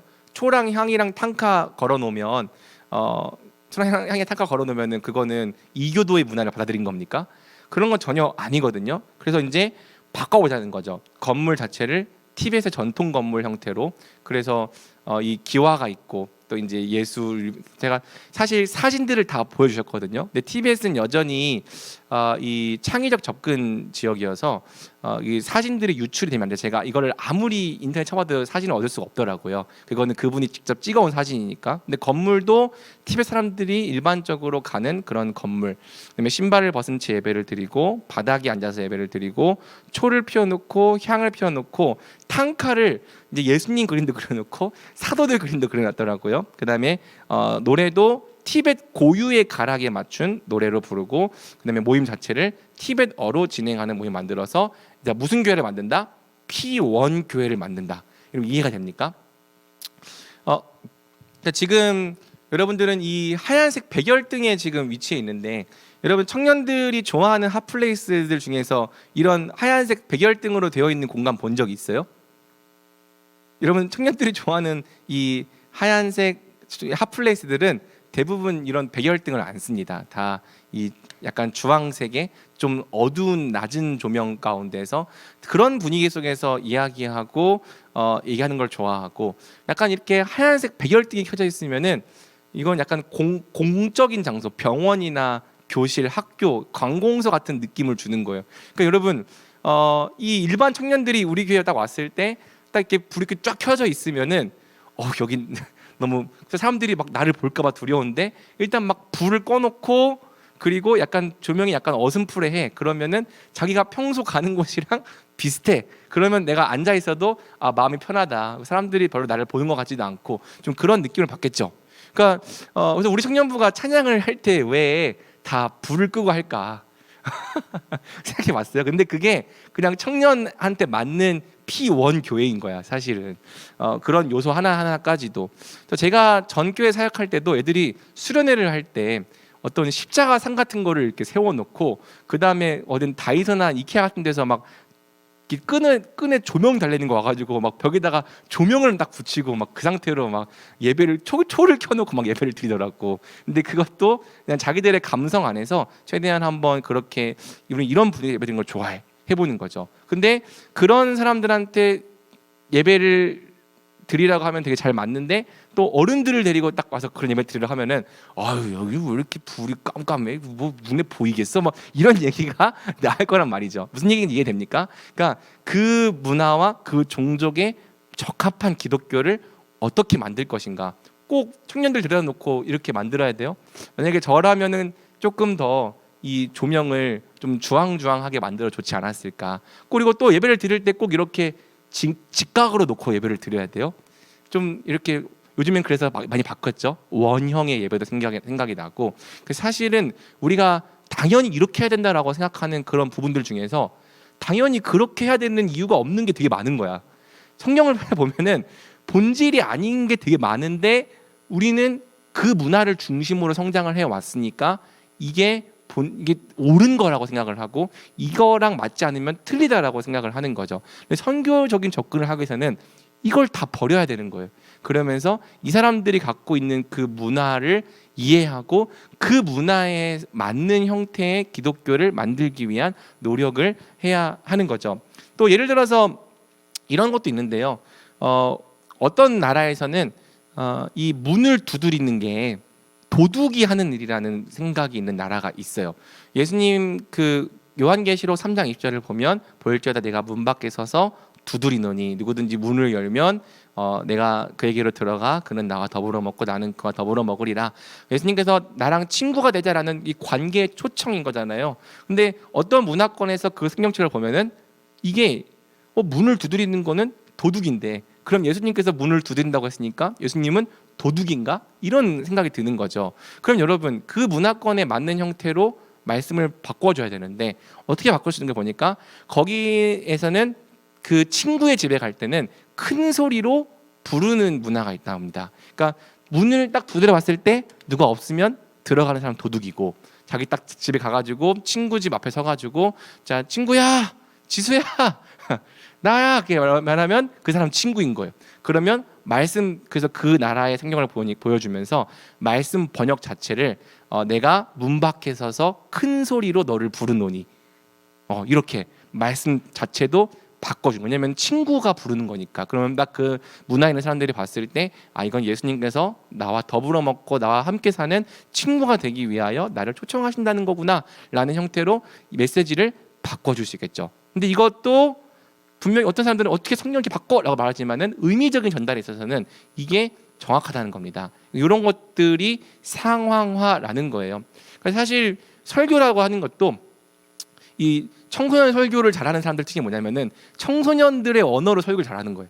청년들 설교를 잘하는 사람은 청년들이 알아들을 수 있는 언어로 설교를 잘하는 거예요.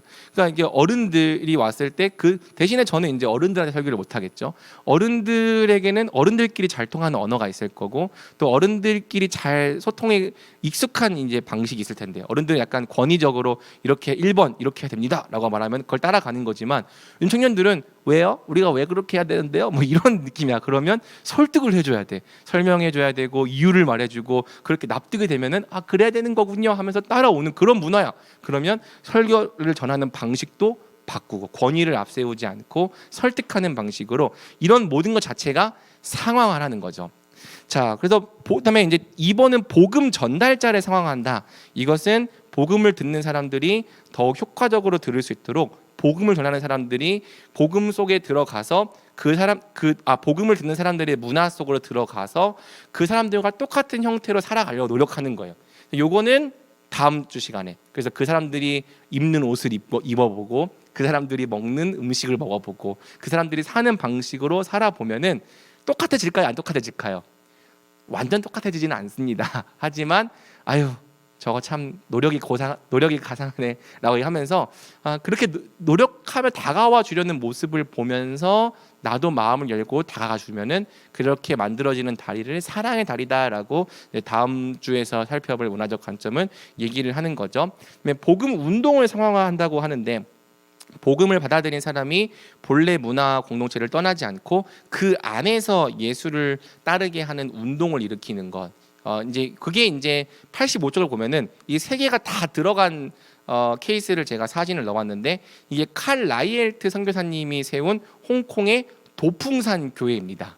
자, 그러니까 이게 원래 이 선교사님이 처음에 열매가 없었어요. 그런데 이 승려 한 60명의 승려들이 생활하는 곳에 들어가서 거기서 같이 생활하면서 불교를 배우고 그렇게 하면서 복음을 전했는데 이제 한 명의 승려가 회심을 했어요. 근데 그 승려가 그랬대요. 자기가 이제 부처의 가르침이 아니라 예수님을 따르게 되었으니까 이제는 이 절을 나오겠습니다. 그랬더니 이제 이 칼 라이트 설교사가 무슨 소리냐? 네가 여기 남아서 복음을 전해야 될 것 아니냐라고 말해서 그 승려가 그 절을 떠나지 않고 그 절 안에 있는 다른 승려들에게도 복음을 전해서 60명에 넘는 그 승려들이 다 이제 예수님을 영접하게 된 사례가 있습니다. 그래서 보면은 이제 이게 보면은 칼 라이에트 선교사가 입고 있는 옷이 뭐냐면 지금 보면 이게 승복이잖아요. 승복. 그래서 승복을 입고 그 홍콩에 있는 이 승려들에게 복음을 전하는 거죠.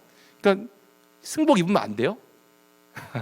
물론 이제 우리나라 사람 지금 제가 이제 승복을 입고 설교를 하면 여러분들 이상하게 생각하겠지만은 불교 사람들을 얻기 위해서 그냥 복장은 이걸 입든 저걸 입든 사실 그렇게 큰 문제는 아니었던 거야. 그리고 다가가서 또 복음을 전하고 또 보면은 건물도 보면은 이게 불교엔 종이 있잖아. 근데 종에다가 뭘 달아놨지? 십자가. 기독교는 종 치면 안 돼요?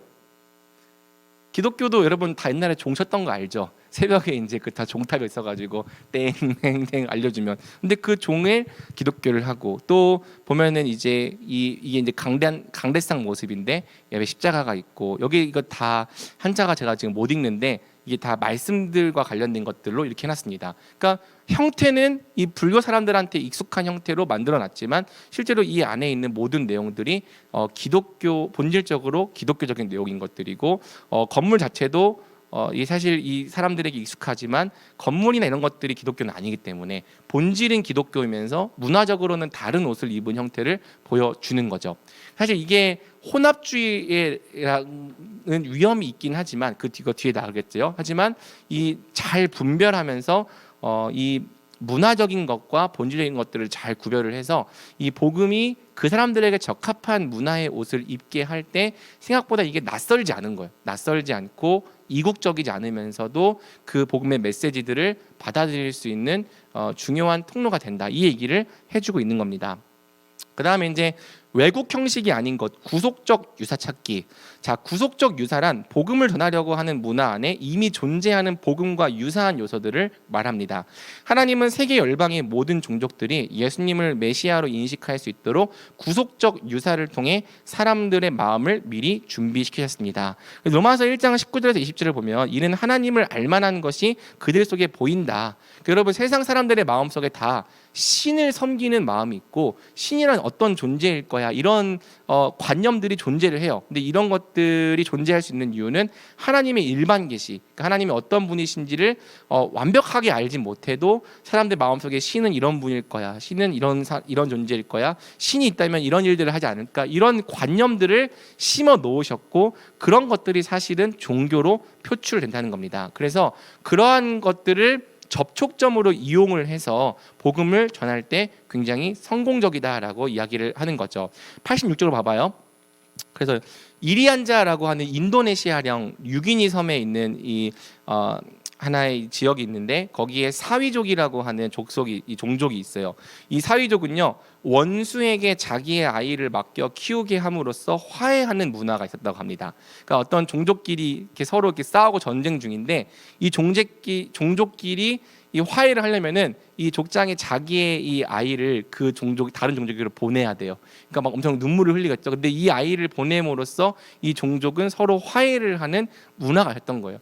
여기 이 사회적에 갔던 이 이리안자 선교사님이 이 종족을 선교하는 것에 엄청 어려움을 많이 느꼈대요. 그래서 이 종족은 배신을 미덕으로 여기는 종족이었어요. 그래서 예수님과 가룟 유다를 얘기를 해서 가룟이 예수님을 배신했다는 이야기를 하니까 사람들이 가룟 유다가 야 멋있다, 영웅이다. 왜냐하면 얼마나 배신을 잘하냐가 되게 멋있는 사람이 되는 기준이었으니까. 이런 종족을 어떻게 복음을 전해야 되지 막 엄청 실패감을 경험하고 있던 찰나에 이 화해의 아이라고 하는 문화가 있다는 것을 보고 그걸 통해서 이 너희가 이 원수된 종족과 화해를 하기 위해서 너희 그 소중한 아들을 그 종족으로 보내지 않느냐. 마찬가지로 이 세상을 만드신 하나님이라고 하는 분이 우리와 화해하시기 위해서 하나님을 우리에게 화해의 아이로 보내셨다라고 말할 때 이 족장으로부터 해서 그 족속들이 복음에 반응을 하고 복음화가 되어서 이제는 예배를 드리는 종족으로 변화가 된 이 선교 사례가 있습니다. 그러니까 신기한 거죠. 다말족이라고 하는 이 종족에게는요 하이라 불리우는 종말론적 유토피아 사상이 있어요. 그래서 이 하이라고 하는 때가 오면은 막 모든 사람들이 화해를 하고 진짜 이 행복한 세상이 올 거야. 그러면서 막 자기 아들에게 죽어가면서도 얘야 하이는 반드시 올 거야. 하이 이건 아니고 자 잠기라고 야 하이는 반드시 올 거야. 막 전부 다 이렇게 족속 전체가 하이를 기다리고 있어. 근데 우리 기독교에도 종말론적인 유토피아가 있죠. 하나님께서 주실 하나님 나라. 그래서 너희들이 하이를 기다리는 건데 그 하이를 주시는 분은 누구다? 예수님이다 라고 말함으로써 그 예수님에 대한 복음을 전하여 나갈 때 그것이 복음을 또 전파하는 계기가 되죠. 아스마 쪽이라고 하는 데에는 이 두 마을이 평화를 약속할 때 이 사람들이 늘어선 상징적인 탄생의 통로를 만들고 아이들을 지나가게 만들어요. 그래서 이 아이들이 지나가면은 이 아이들은 다시 태어난 것이다라고 간주하는 문화가 있는데, 이 너희들이 여기 지나갔을 때 이 아이들이 다시 태어났다고 말하는 것처럼 예수님은 우리에게 새로 태어나는 중생을 주시는 분이야, 이렇게 복음을 전파한 사례. 이게 지금 다 전부 다 실제로 있었던 사례입니다. 그다음에 이 알리족이라고 하는 족속에게는 오수아라고 하는 원형 돌담으로 피난한 사람은 죽일 수가 없어요. 그래서 오수아 안에만 딱 도망치면은 살 수 있는 거죠. 여러분, 유대인들에게도 이런 곳이 있었죠. 레위기를 보면은 도피성이라고 하는 성이 있어서 부지 중에 살인한 사람들이 그 도피성으로 도망을 치면 거기서 못 죽이고, 그 도피성이 사실 누구를 상징했던 거죠? 예수님을 상징했던 건데, 마찬가지로 이 오수아라고 하는 문화를 통해서 이 구원받을 수 있는 이 영적 그러니까 피난처를 갖고 오셨던 종족에게 예수님이 바로 우리의 오수아가 되신다라고 말하면서 이 복음을 전파했던 계기가 있습니다. 사실 시간이 되면 이제 그럼 현대 우리 문화에도 구속적 유사가 있을까, 좀 이런 거를 좀 고민해 보고 싶었는데 오늘은 시간이 없어서 제가 이제 7분밖에 안 남았어요. 마지막까지 가봅시다. 그 다음에 이제 이 구속적 유사 중에서 제일 중요한 것 중에 하나가 뭐냐면, 하나님을 뭐라고 부를 것인가. 하나님, 보통 이제 일반적인 종교에서는 다 신 이름이 종교가 바뀌더라도 바뀌지 않는데, 기독교는 특이하게도 신 이름이 계속 바뀌는 거 알고 있습니까?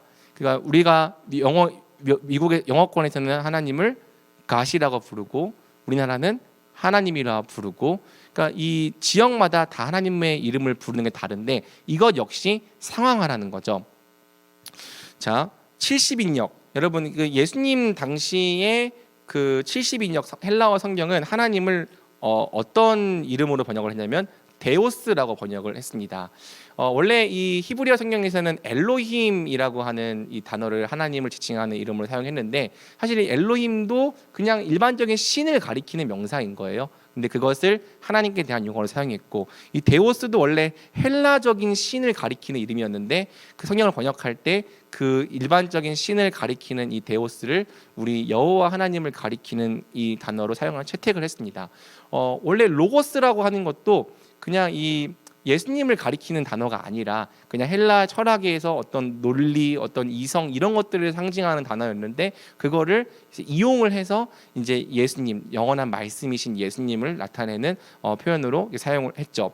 그러면서 이제 또 이 앵글로색슨족, 이제 오늘날 이제 영국 사람들 보면은 하나님이라는 단어를 사용할 때 그 원래 앵글로색슨족의 신 이름이 고트, 그래서 오늘날에도 고트 이렇게 얘기를 하는데, 고트, 것, 이게 오늘날의 갓이 된 거예요.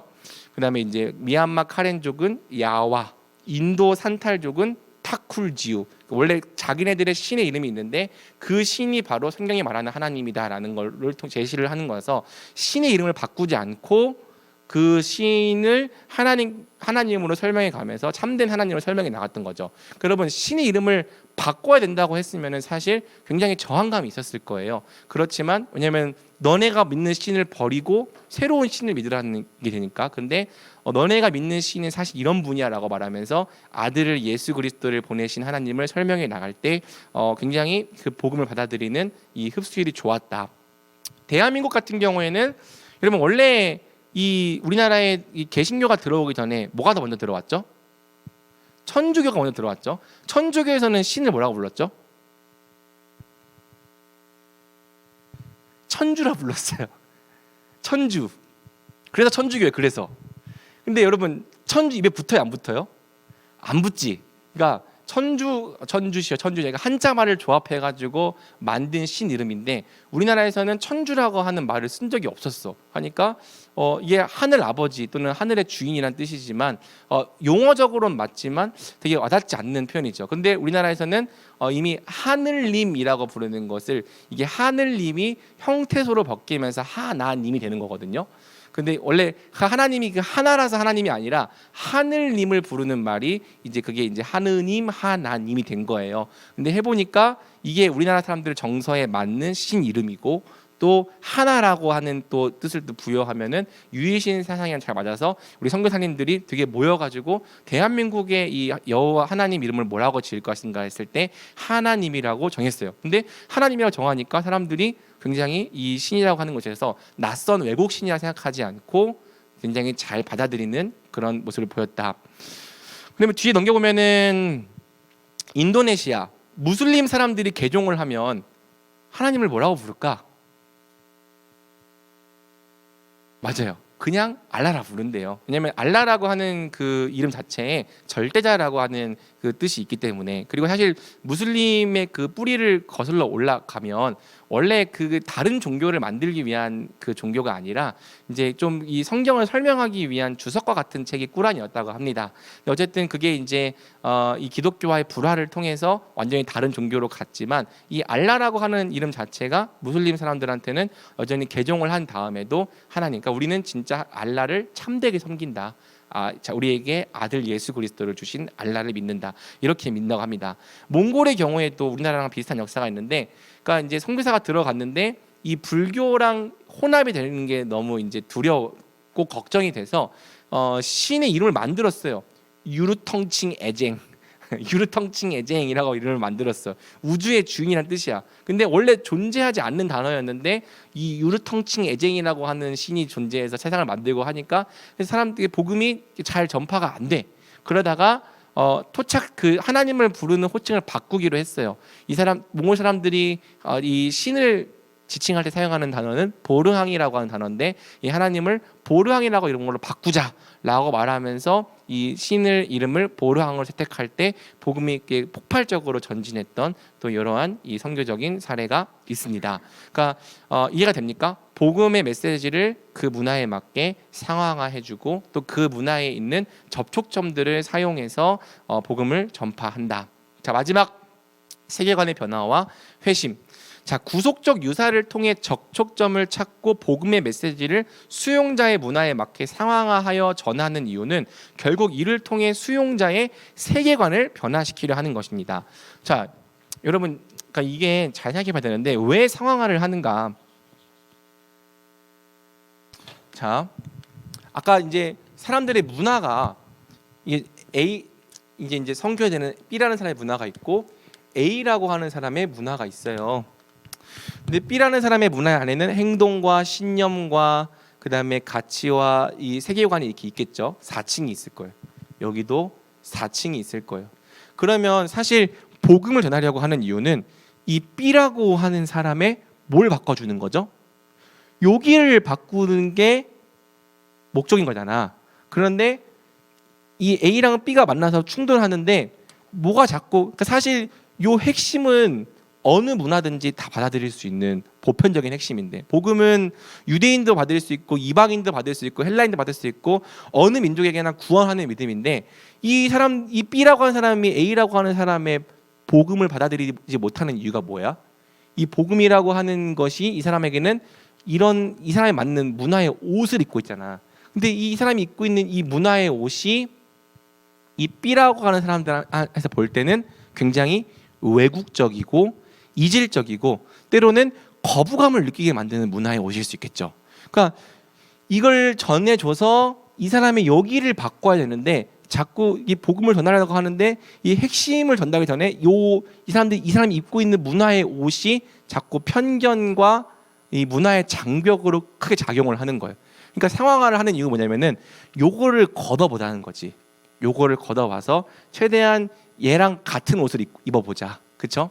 그래서 같은 옷을 입되 다가가서 그래서 이질적이지 않게 거부감이 느껴지지 않게 이 문화의 옷을 바꿔보되 이 복음의 핵심을 전달해 주는 것. 그래서 이 사람의 이 핵심을 세계관을 바꿔주고 이 세계관의 변화를 통하여서 이 문화의 모든 것들을 변혁시켜 나가게 하는 것. 이게 이제 선교의 목적인 거잖아요.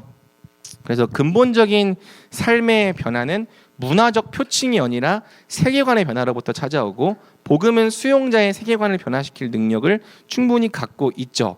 그런데 수용자의 문화에 적합하게 상황화되지 않은 복음은 세계관에 도달조차 할 수가 없는 거예요. 그렇죠? 그러니까 여러분 우리가 기성세대가 갖고 있는 복음과 오늘날 청년이 갖고 있는 복음은 본질상으로는 똑같지만 이 문화적인 세대 간의 충돌이 일어나고 있을 때에는 이 복음이 문화라고 하는 기성세대가 입고 있는 옷 또는 청년들이 입고 있는 옷이 서로가 불 때 좀 이게 안 맞아. 그러면은 이 복음이 서로 핵심이 만나지도 못하고 문화라고 하는 이 표층의 문제 때문에 가로막히는 일이 벌어진다는 거예요. 그래서 복음을 상황하는 이유는 뭐냐면 거부감을 느끼게 하는 불필요한 비본질적인 요소를 떼낸다. 우리가 성경적 관점 배울 때 여러분 유대인들이 복음을 전할 때 그 불필요한 요소가 뭐였죠? 할례랑 절기를 지키게 하는 율법을 지키게 하는 것. 요거를 떼낼 때 복음이 자유롭게 되면서 그 이방인들에게도 적합한 복음이 됐다고 얘기했잖아요. 마찬가지로 우리가 무의식적으로 갖고 있는 여러 가지 문화의 옷들이 수용자의 입장에서는 굉장히 거부감을 느끼고 이질적으로 보일 수 있다는 거죠. 자, 아까 그 인도랑 미국 문화도 얘기를 했는데 아까 인도 사람들은 어떤 거를 싫어한다고? 불결한 이 옷차림, 불결한 몸 상태, 청결을 굉장히 중요하게 여기에. 근데 그냥 이 미국 사람들이 자기가 살고 있는 그냥 그 문화권대로 청바지 입고 찢어진 청바지 입고 이 더러운 운동화 신고 가가지고 인도 사람에게 악수를 손내면서 예수님 믿으세요 하면은 복음을 믿을까 안 믿을까? 그냥 접근조차 안 되는 거야. 왜냐하면 이 인도 사람 볼 때 이 사람 너무 불결하고 받아들일 수 없어요. 근데 그래서 보면은 타문화 선교사들이 다 그 문화권 사람들과 동일시를 하는 거예요. 그 사람들처럼 똑같이 머리를 반듯하게 하고 옷도 깨끗하게 다려 입고 또 빛이 나는 이 윤이 나는 이 신발을 딱 구두를 신고 가장 청결한 모습으로 딱 와서 얘기를 하려고 하면은 물론 인도 사람이 봤을 때는 완벽하진 않겠지만 그래도 이 사람이 우리 문화 속에 들어오려고 노력을 하고 있고 그렇게 얘기를 한다 이게 보이겠죠. 여러분 아까 제가 그랬잖아요. 제가 청년들한테 문화적인 접근을 하고 있다. 왜냐면 저랑 여러분이랑 문화가 생각보다 안 맞아요. 그래서 이제 우리 뭐 여기 있는 한 지치에 여기 있는 친구가 중에 하나가 이제 제 설교가 MG 설교라고 이렇게 얘기를 해줬는데 제가 너무 고마웠어요. 아, 강호명 목사님 설교는 약간 이 MG 친구들한테 잘 맞는 설교인 것 같다. 뭐 여러분 동의 안 하더라도 근데 저는 아니 내 설교가 어떻게 MZ 세대랑 맞는 설교? 왜냐면은 저는 별로 문화적이지 않아요. 왜냐하면 제가 문화에도 별로 관심이 없고 좀 세상 자체가 좀 문화에 좀 둔감하고 또 여러분들이 사실 그래서 여러분들이 막 그 야유회 할 때 게임하고 노는 거 보면은 와 하나도 모르겠어. 근데 어떻게 제가 이제 여러분들에게 이 사역을 하고 있냐면은 그냥 저는 여러분들 사이에 들어가서 항상 듣고 배우는 자로 있는 거죠. 제가 한번 자세히 보면 여러분들에게 어떤 문화를 강요한 적이 없어요. 근데 들어가서 그냥 여러분들이 이렇게 한다고 하면 아 이렇게 하는구나 듣고 배우고 그러면서 여러분들의 문화를 알아가려고 노력하는 거죠. 재밌는 것은 요즘엔 기업에서도 리버스 멘토링이라고 해서 이제 이 회사에 막 4, 50 임원들이 막 20, 30대 MZ 세대랑 같이 하루를 보내보면서 그들이 노는 방식을 같이 따라 배워보고 그들의 문화를 배워보려고 해. 왜냐하면 돈을 벌려면 그 사람들을 타겟할 수 있어야 되는데 5, 6, 4, 50대 이 임원 중진들이 20, 30대의 문화를 잘 모르는 거야. 그러니까 이제 같이 리버스 멘토링을 해서 아 이런 문화를 갖고 있구나라는 걸 배워가려고 하는 거죠. 근데 선교도 똑같은 거예요. 그러니까 여러분들에게 복음을 전하려면 여러분들의 문화를 알 수밖에 없고 근데 만약에 여러분들에게 제가 대학생일 때 문화를 강요했다면 여러분들이 받아들였을 때는 안 맞았을 거예요. 그런 건 아니야. 자, 여러분 저도 대학생 때 나름 열심히 했던 청년이에요. 저도 이 꽃피는 이 대학교 문화를 경험을 했고 또 거기에 대한 자부심도 있어요. 그런데 한 번도 내가 대학생 때 했던 것들을 이 공동체에서 똑같이 해보려고 한 적이 없어요.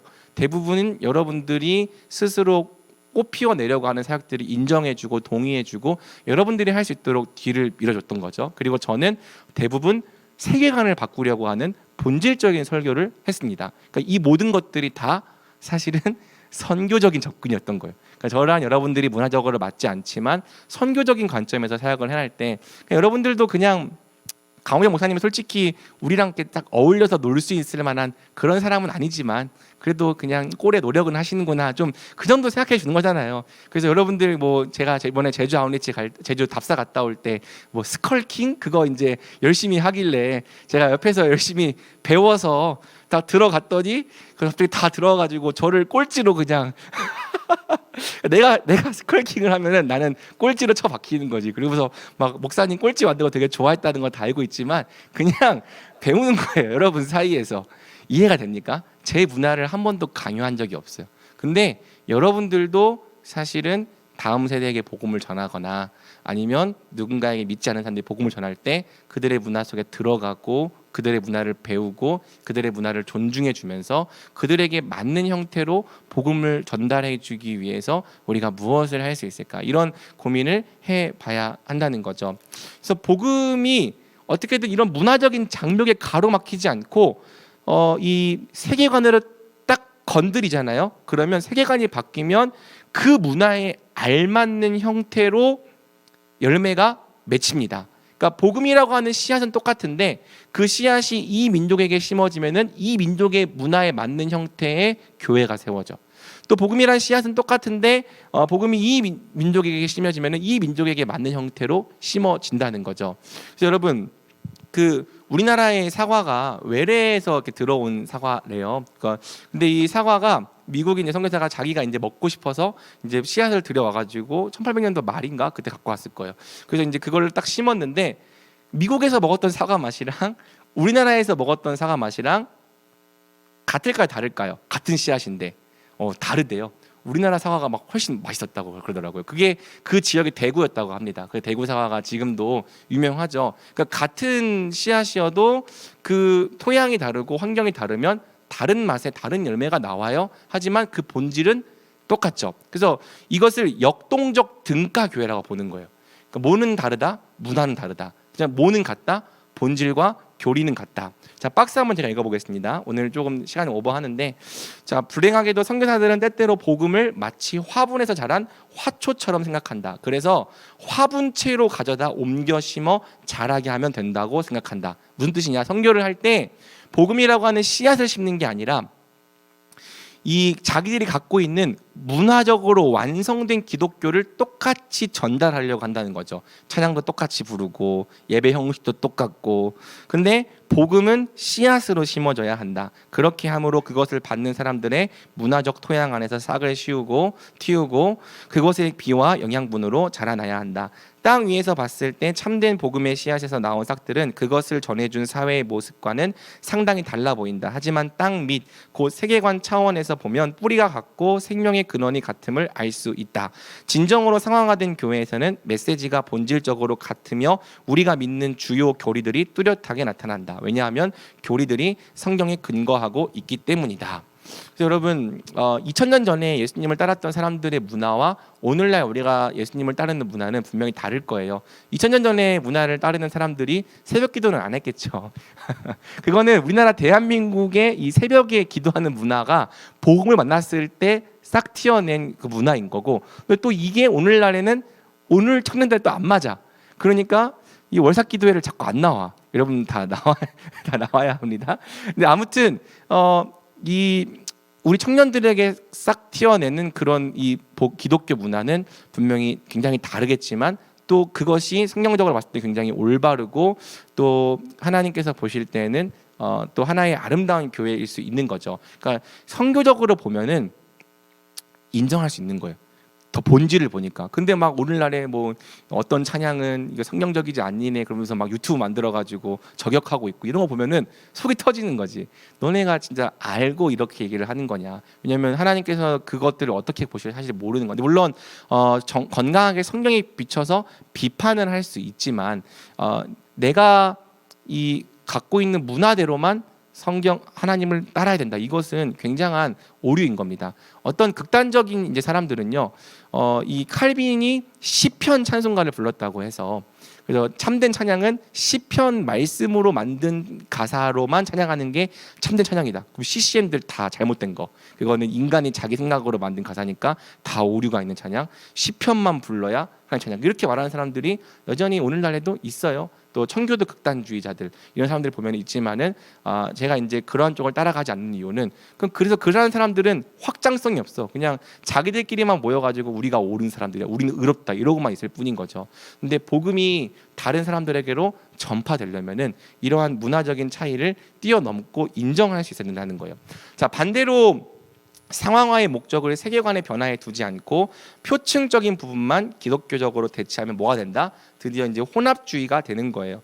그래서 혼합주의는 기독교적 가정들과 양립할 수 없는 세계관의 존재들이 혼합되어서 그 결과 이상한 기독교가 되는 거죠. 그러니까 문화가 다르지만 그 본질은 같을 수 있지만 반대로 문화적으로는 비슷하지만 그 안에 세계관이 완전히 다를 수 있다.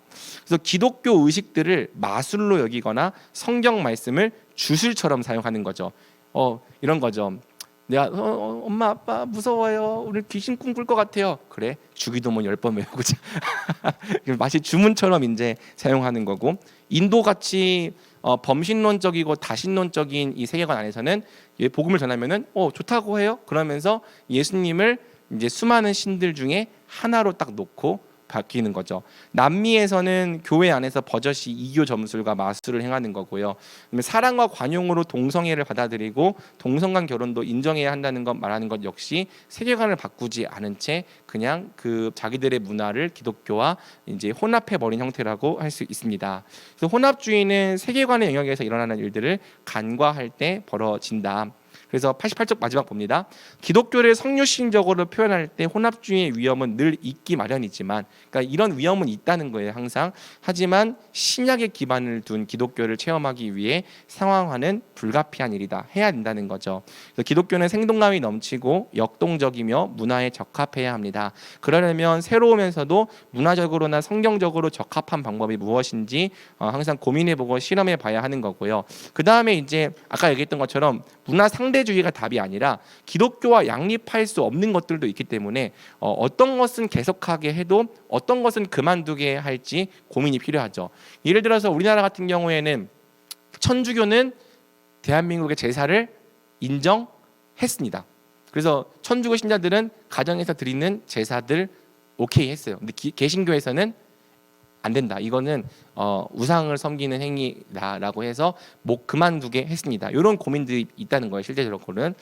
그 다음에 이제 그 세계관이 변화됐을 때 그것을 확인할 수 있는 열매가 뭐냐면 바로 회심, 충성이 변화되는 겁니다. 아까 말했던 것처럼 복음은 단순히 하나님에 대한 정보를 받아들이는 게 아니라 하나님을 따르라는 관계적인 초청이고, 이걸 바꿔 말하면 네가 누구에게 충성할지 그 대상을 바꾸라는 거잖아요. 그래서 회심이란 사람들과 그 문화가 그리스도의 주권 밑으로 들어오는 것이며, 이는 본질적으로 충성의 변화를 의미하는 겁니다. 그래서 복음을 받아들이고 회심한 사람들이 그리스도의 주권을 충성스럽게 따르게 되면 그 문화 안에서는 점진적으로 변혁이 일어나게 되는 거죠.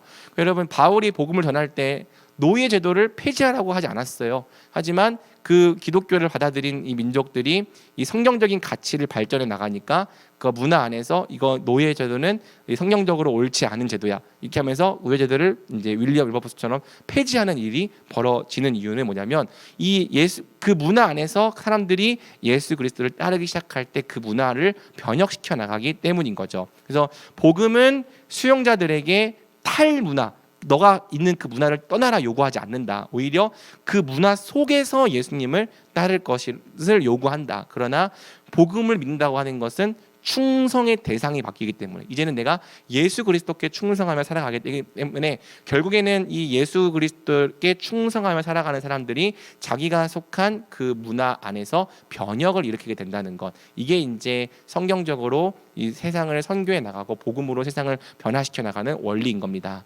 자, 결론 및 적용 시간 좀 오늘 오버했지만 제가 같이 읽고 마치겠습니다. 오늘 중요한 내용이어서. 자, 1번입니다. 복음이 최대 동질 집단을 넘어 다른 집단에게 넘어가기 위해서는 문화적인 차이에 민감하고 지혜로워야 한다. 문화적인 차이에 지혜롭지 못할 때 우리는 우리와 다른 양식으로 살아가는 사람들을 이해하지 못하고 정죄하며 수준 낮게 여기게 된다. 그리고 성경이 아닌 우리 문화를 중심으로 저것은 나쁘다 가치 판단을 하게 된다. 그러나 문화 자체는 모두 고유의 가치가 있으며 하나님은 세상의 모든 문화를 사랑하시고 구속하시기 원하신다. 하나님이 원하시는 구원은 문화의 획일화가 아니라, 그러니까 하나의 문화만 존재하는 세상이 아니라 각각의 문화 속에서 죄의 영향력을 제거하고 본연의 아름다운 모습을 회복하게 하는 것이다. 따라서 타문화권의 복음을 전하기 위해서는 먼저 그들에게서 듣고 배우는 자가 되어야 한다. 문화의 표층에 드러난 행동과 양식만 보며 판단하고 정죄하는 것이 아니라 그들은 무엇을 가치 있게 여기는지, 그 가치 밑에는 어떤 신념이 있는지, 그리고 궁극적으로 어떤 세계관이 결국 그들을 이렇게 살아가게 만들었는지 충분히 듣고 배워야 한다. 그렇게 할 때 우리는 그들 문화의 고유한 가치를 존중하면서도 본질에 충실한 복음을 전할 수 있게 될 것이다. 자, 2번도 보겠습니다. 타문화권의 복음을 전달하기 위한 가장 중요한 원리는 상황하다. 상황하란 복음을 수용자들에게 낯설고 이질적인 문화의 형태로 제시하는 것이 아니라 도리어 수용자들의 문화에 적합한 형태로 제시하는 것을 말한다. 우리는 우리 문화에서 자고 날았기 때문에 내게 익숙한 것이 곧 본질이라고 생각하는 경향이 많지만 실제로는 그렇지 않다. 어떤 것은 전혀 본질과 관련 없는 비본질일 수도 있다. 예를 들어 신발을 신고 예배드리는 것도 벗고 예배드리는 것도 가능하다. 꼭 서구식의 예배당 같은 공간에서만 예배를 드려야 거룩한 것도 아니다. 그리스도인이 되었다고 육식을 해야 하는 것도 아니고 예배당에 초나 향을 피워놓았다고 꼭 이교적인 것도 아니다.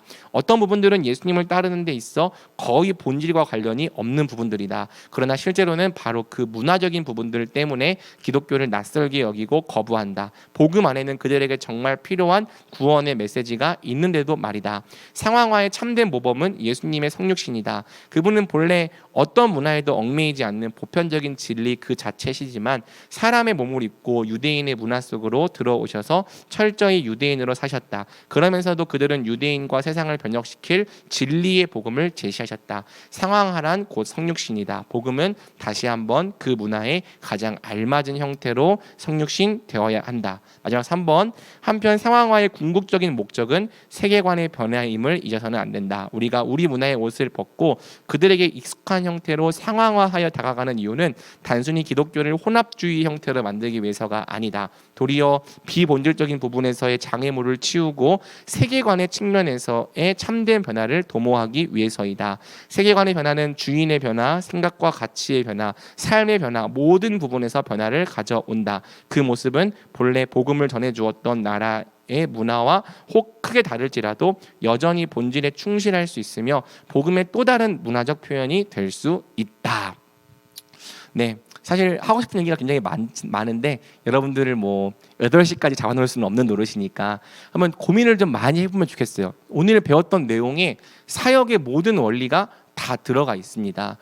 그래서 여러분들이 이제까지는 그냥 내가 해온 것이 옳고 당연하다고 생각하고 그것과 옳지 않은 것들을 정죄하는 마음이 있었다면은 정말 내가 문화를 따르고 있는 건지 본질을 따르고 있는지를 많이 고민해 보면 좋겠고요. 문화와 본질을 구별해 놓고 본질을 추구하려고 할 때 생각보다 문화에 대해서 굉장히 자유로울 수 있습니다. 그리고 그 문화를 긍정하며 그 사람들이 그 문화에서 예수님을 따를 수 있도록 존중해주고 인정해줄 수 있을 때 열매를 많이 얻을 수가 있어요. 그래서 여러분들 각자의 삶의 자리에서 누군가의 목자도 있는데 목자도 선교적인 접근으로 섬길 수 있겠죠. 또 여러분들이 교사도 있는데 교사도 선교적인 접근으로 섬길 수 있겠죠. 삶의 모든 자리에서 한번 이런 문화적인 관점을 가지고 선교적인 접근을 해갈 때 또 하나님께서 많은 열매들을 우리 삶 가운데 허락해 주시길 간절히 소망합니다. 제가 기도하겠습니다. 하나님 아버지, 오늘 어떻게 이 타 문화에 속한 사람들에게 복음을 전할 수 있을지에 대해서 함께 살펴보았습니다. 우리는 우리 중심으로 복음을 전달하고 싶어 하지만 정말 우리가 전하는 말이 사람들에게 들리기 위해서는 그 사람들에게 맞는 형태로 잘 바뀌어져야 함을 고백합니다.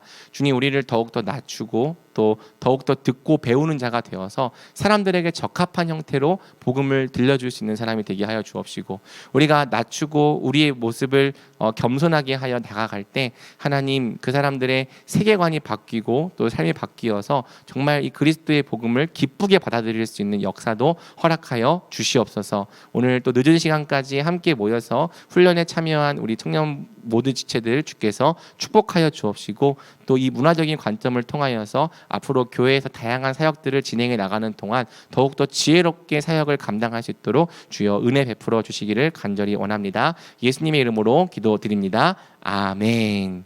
네, 수고하셨습니다.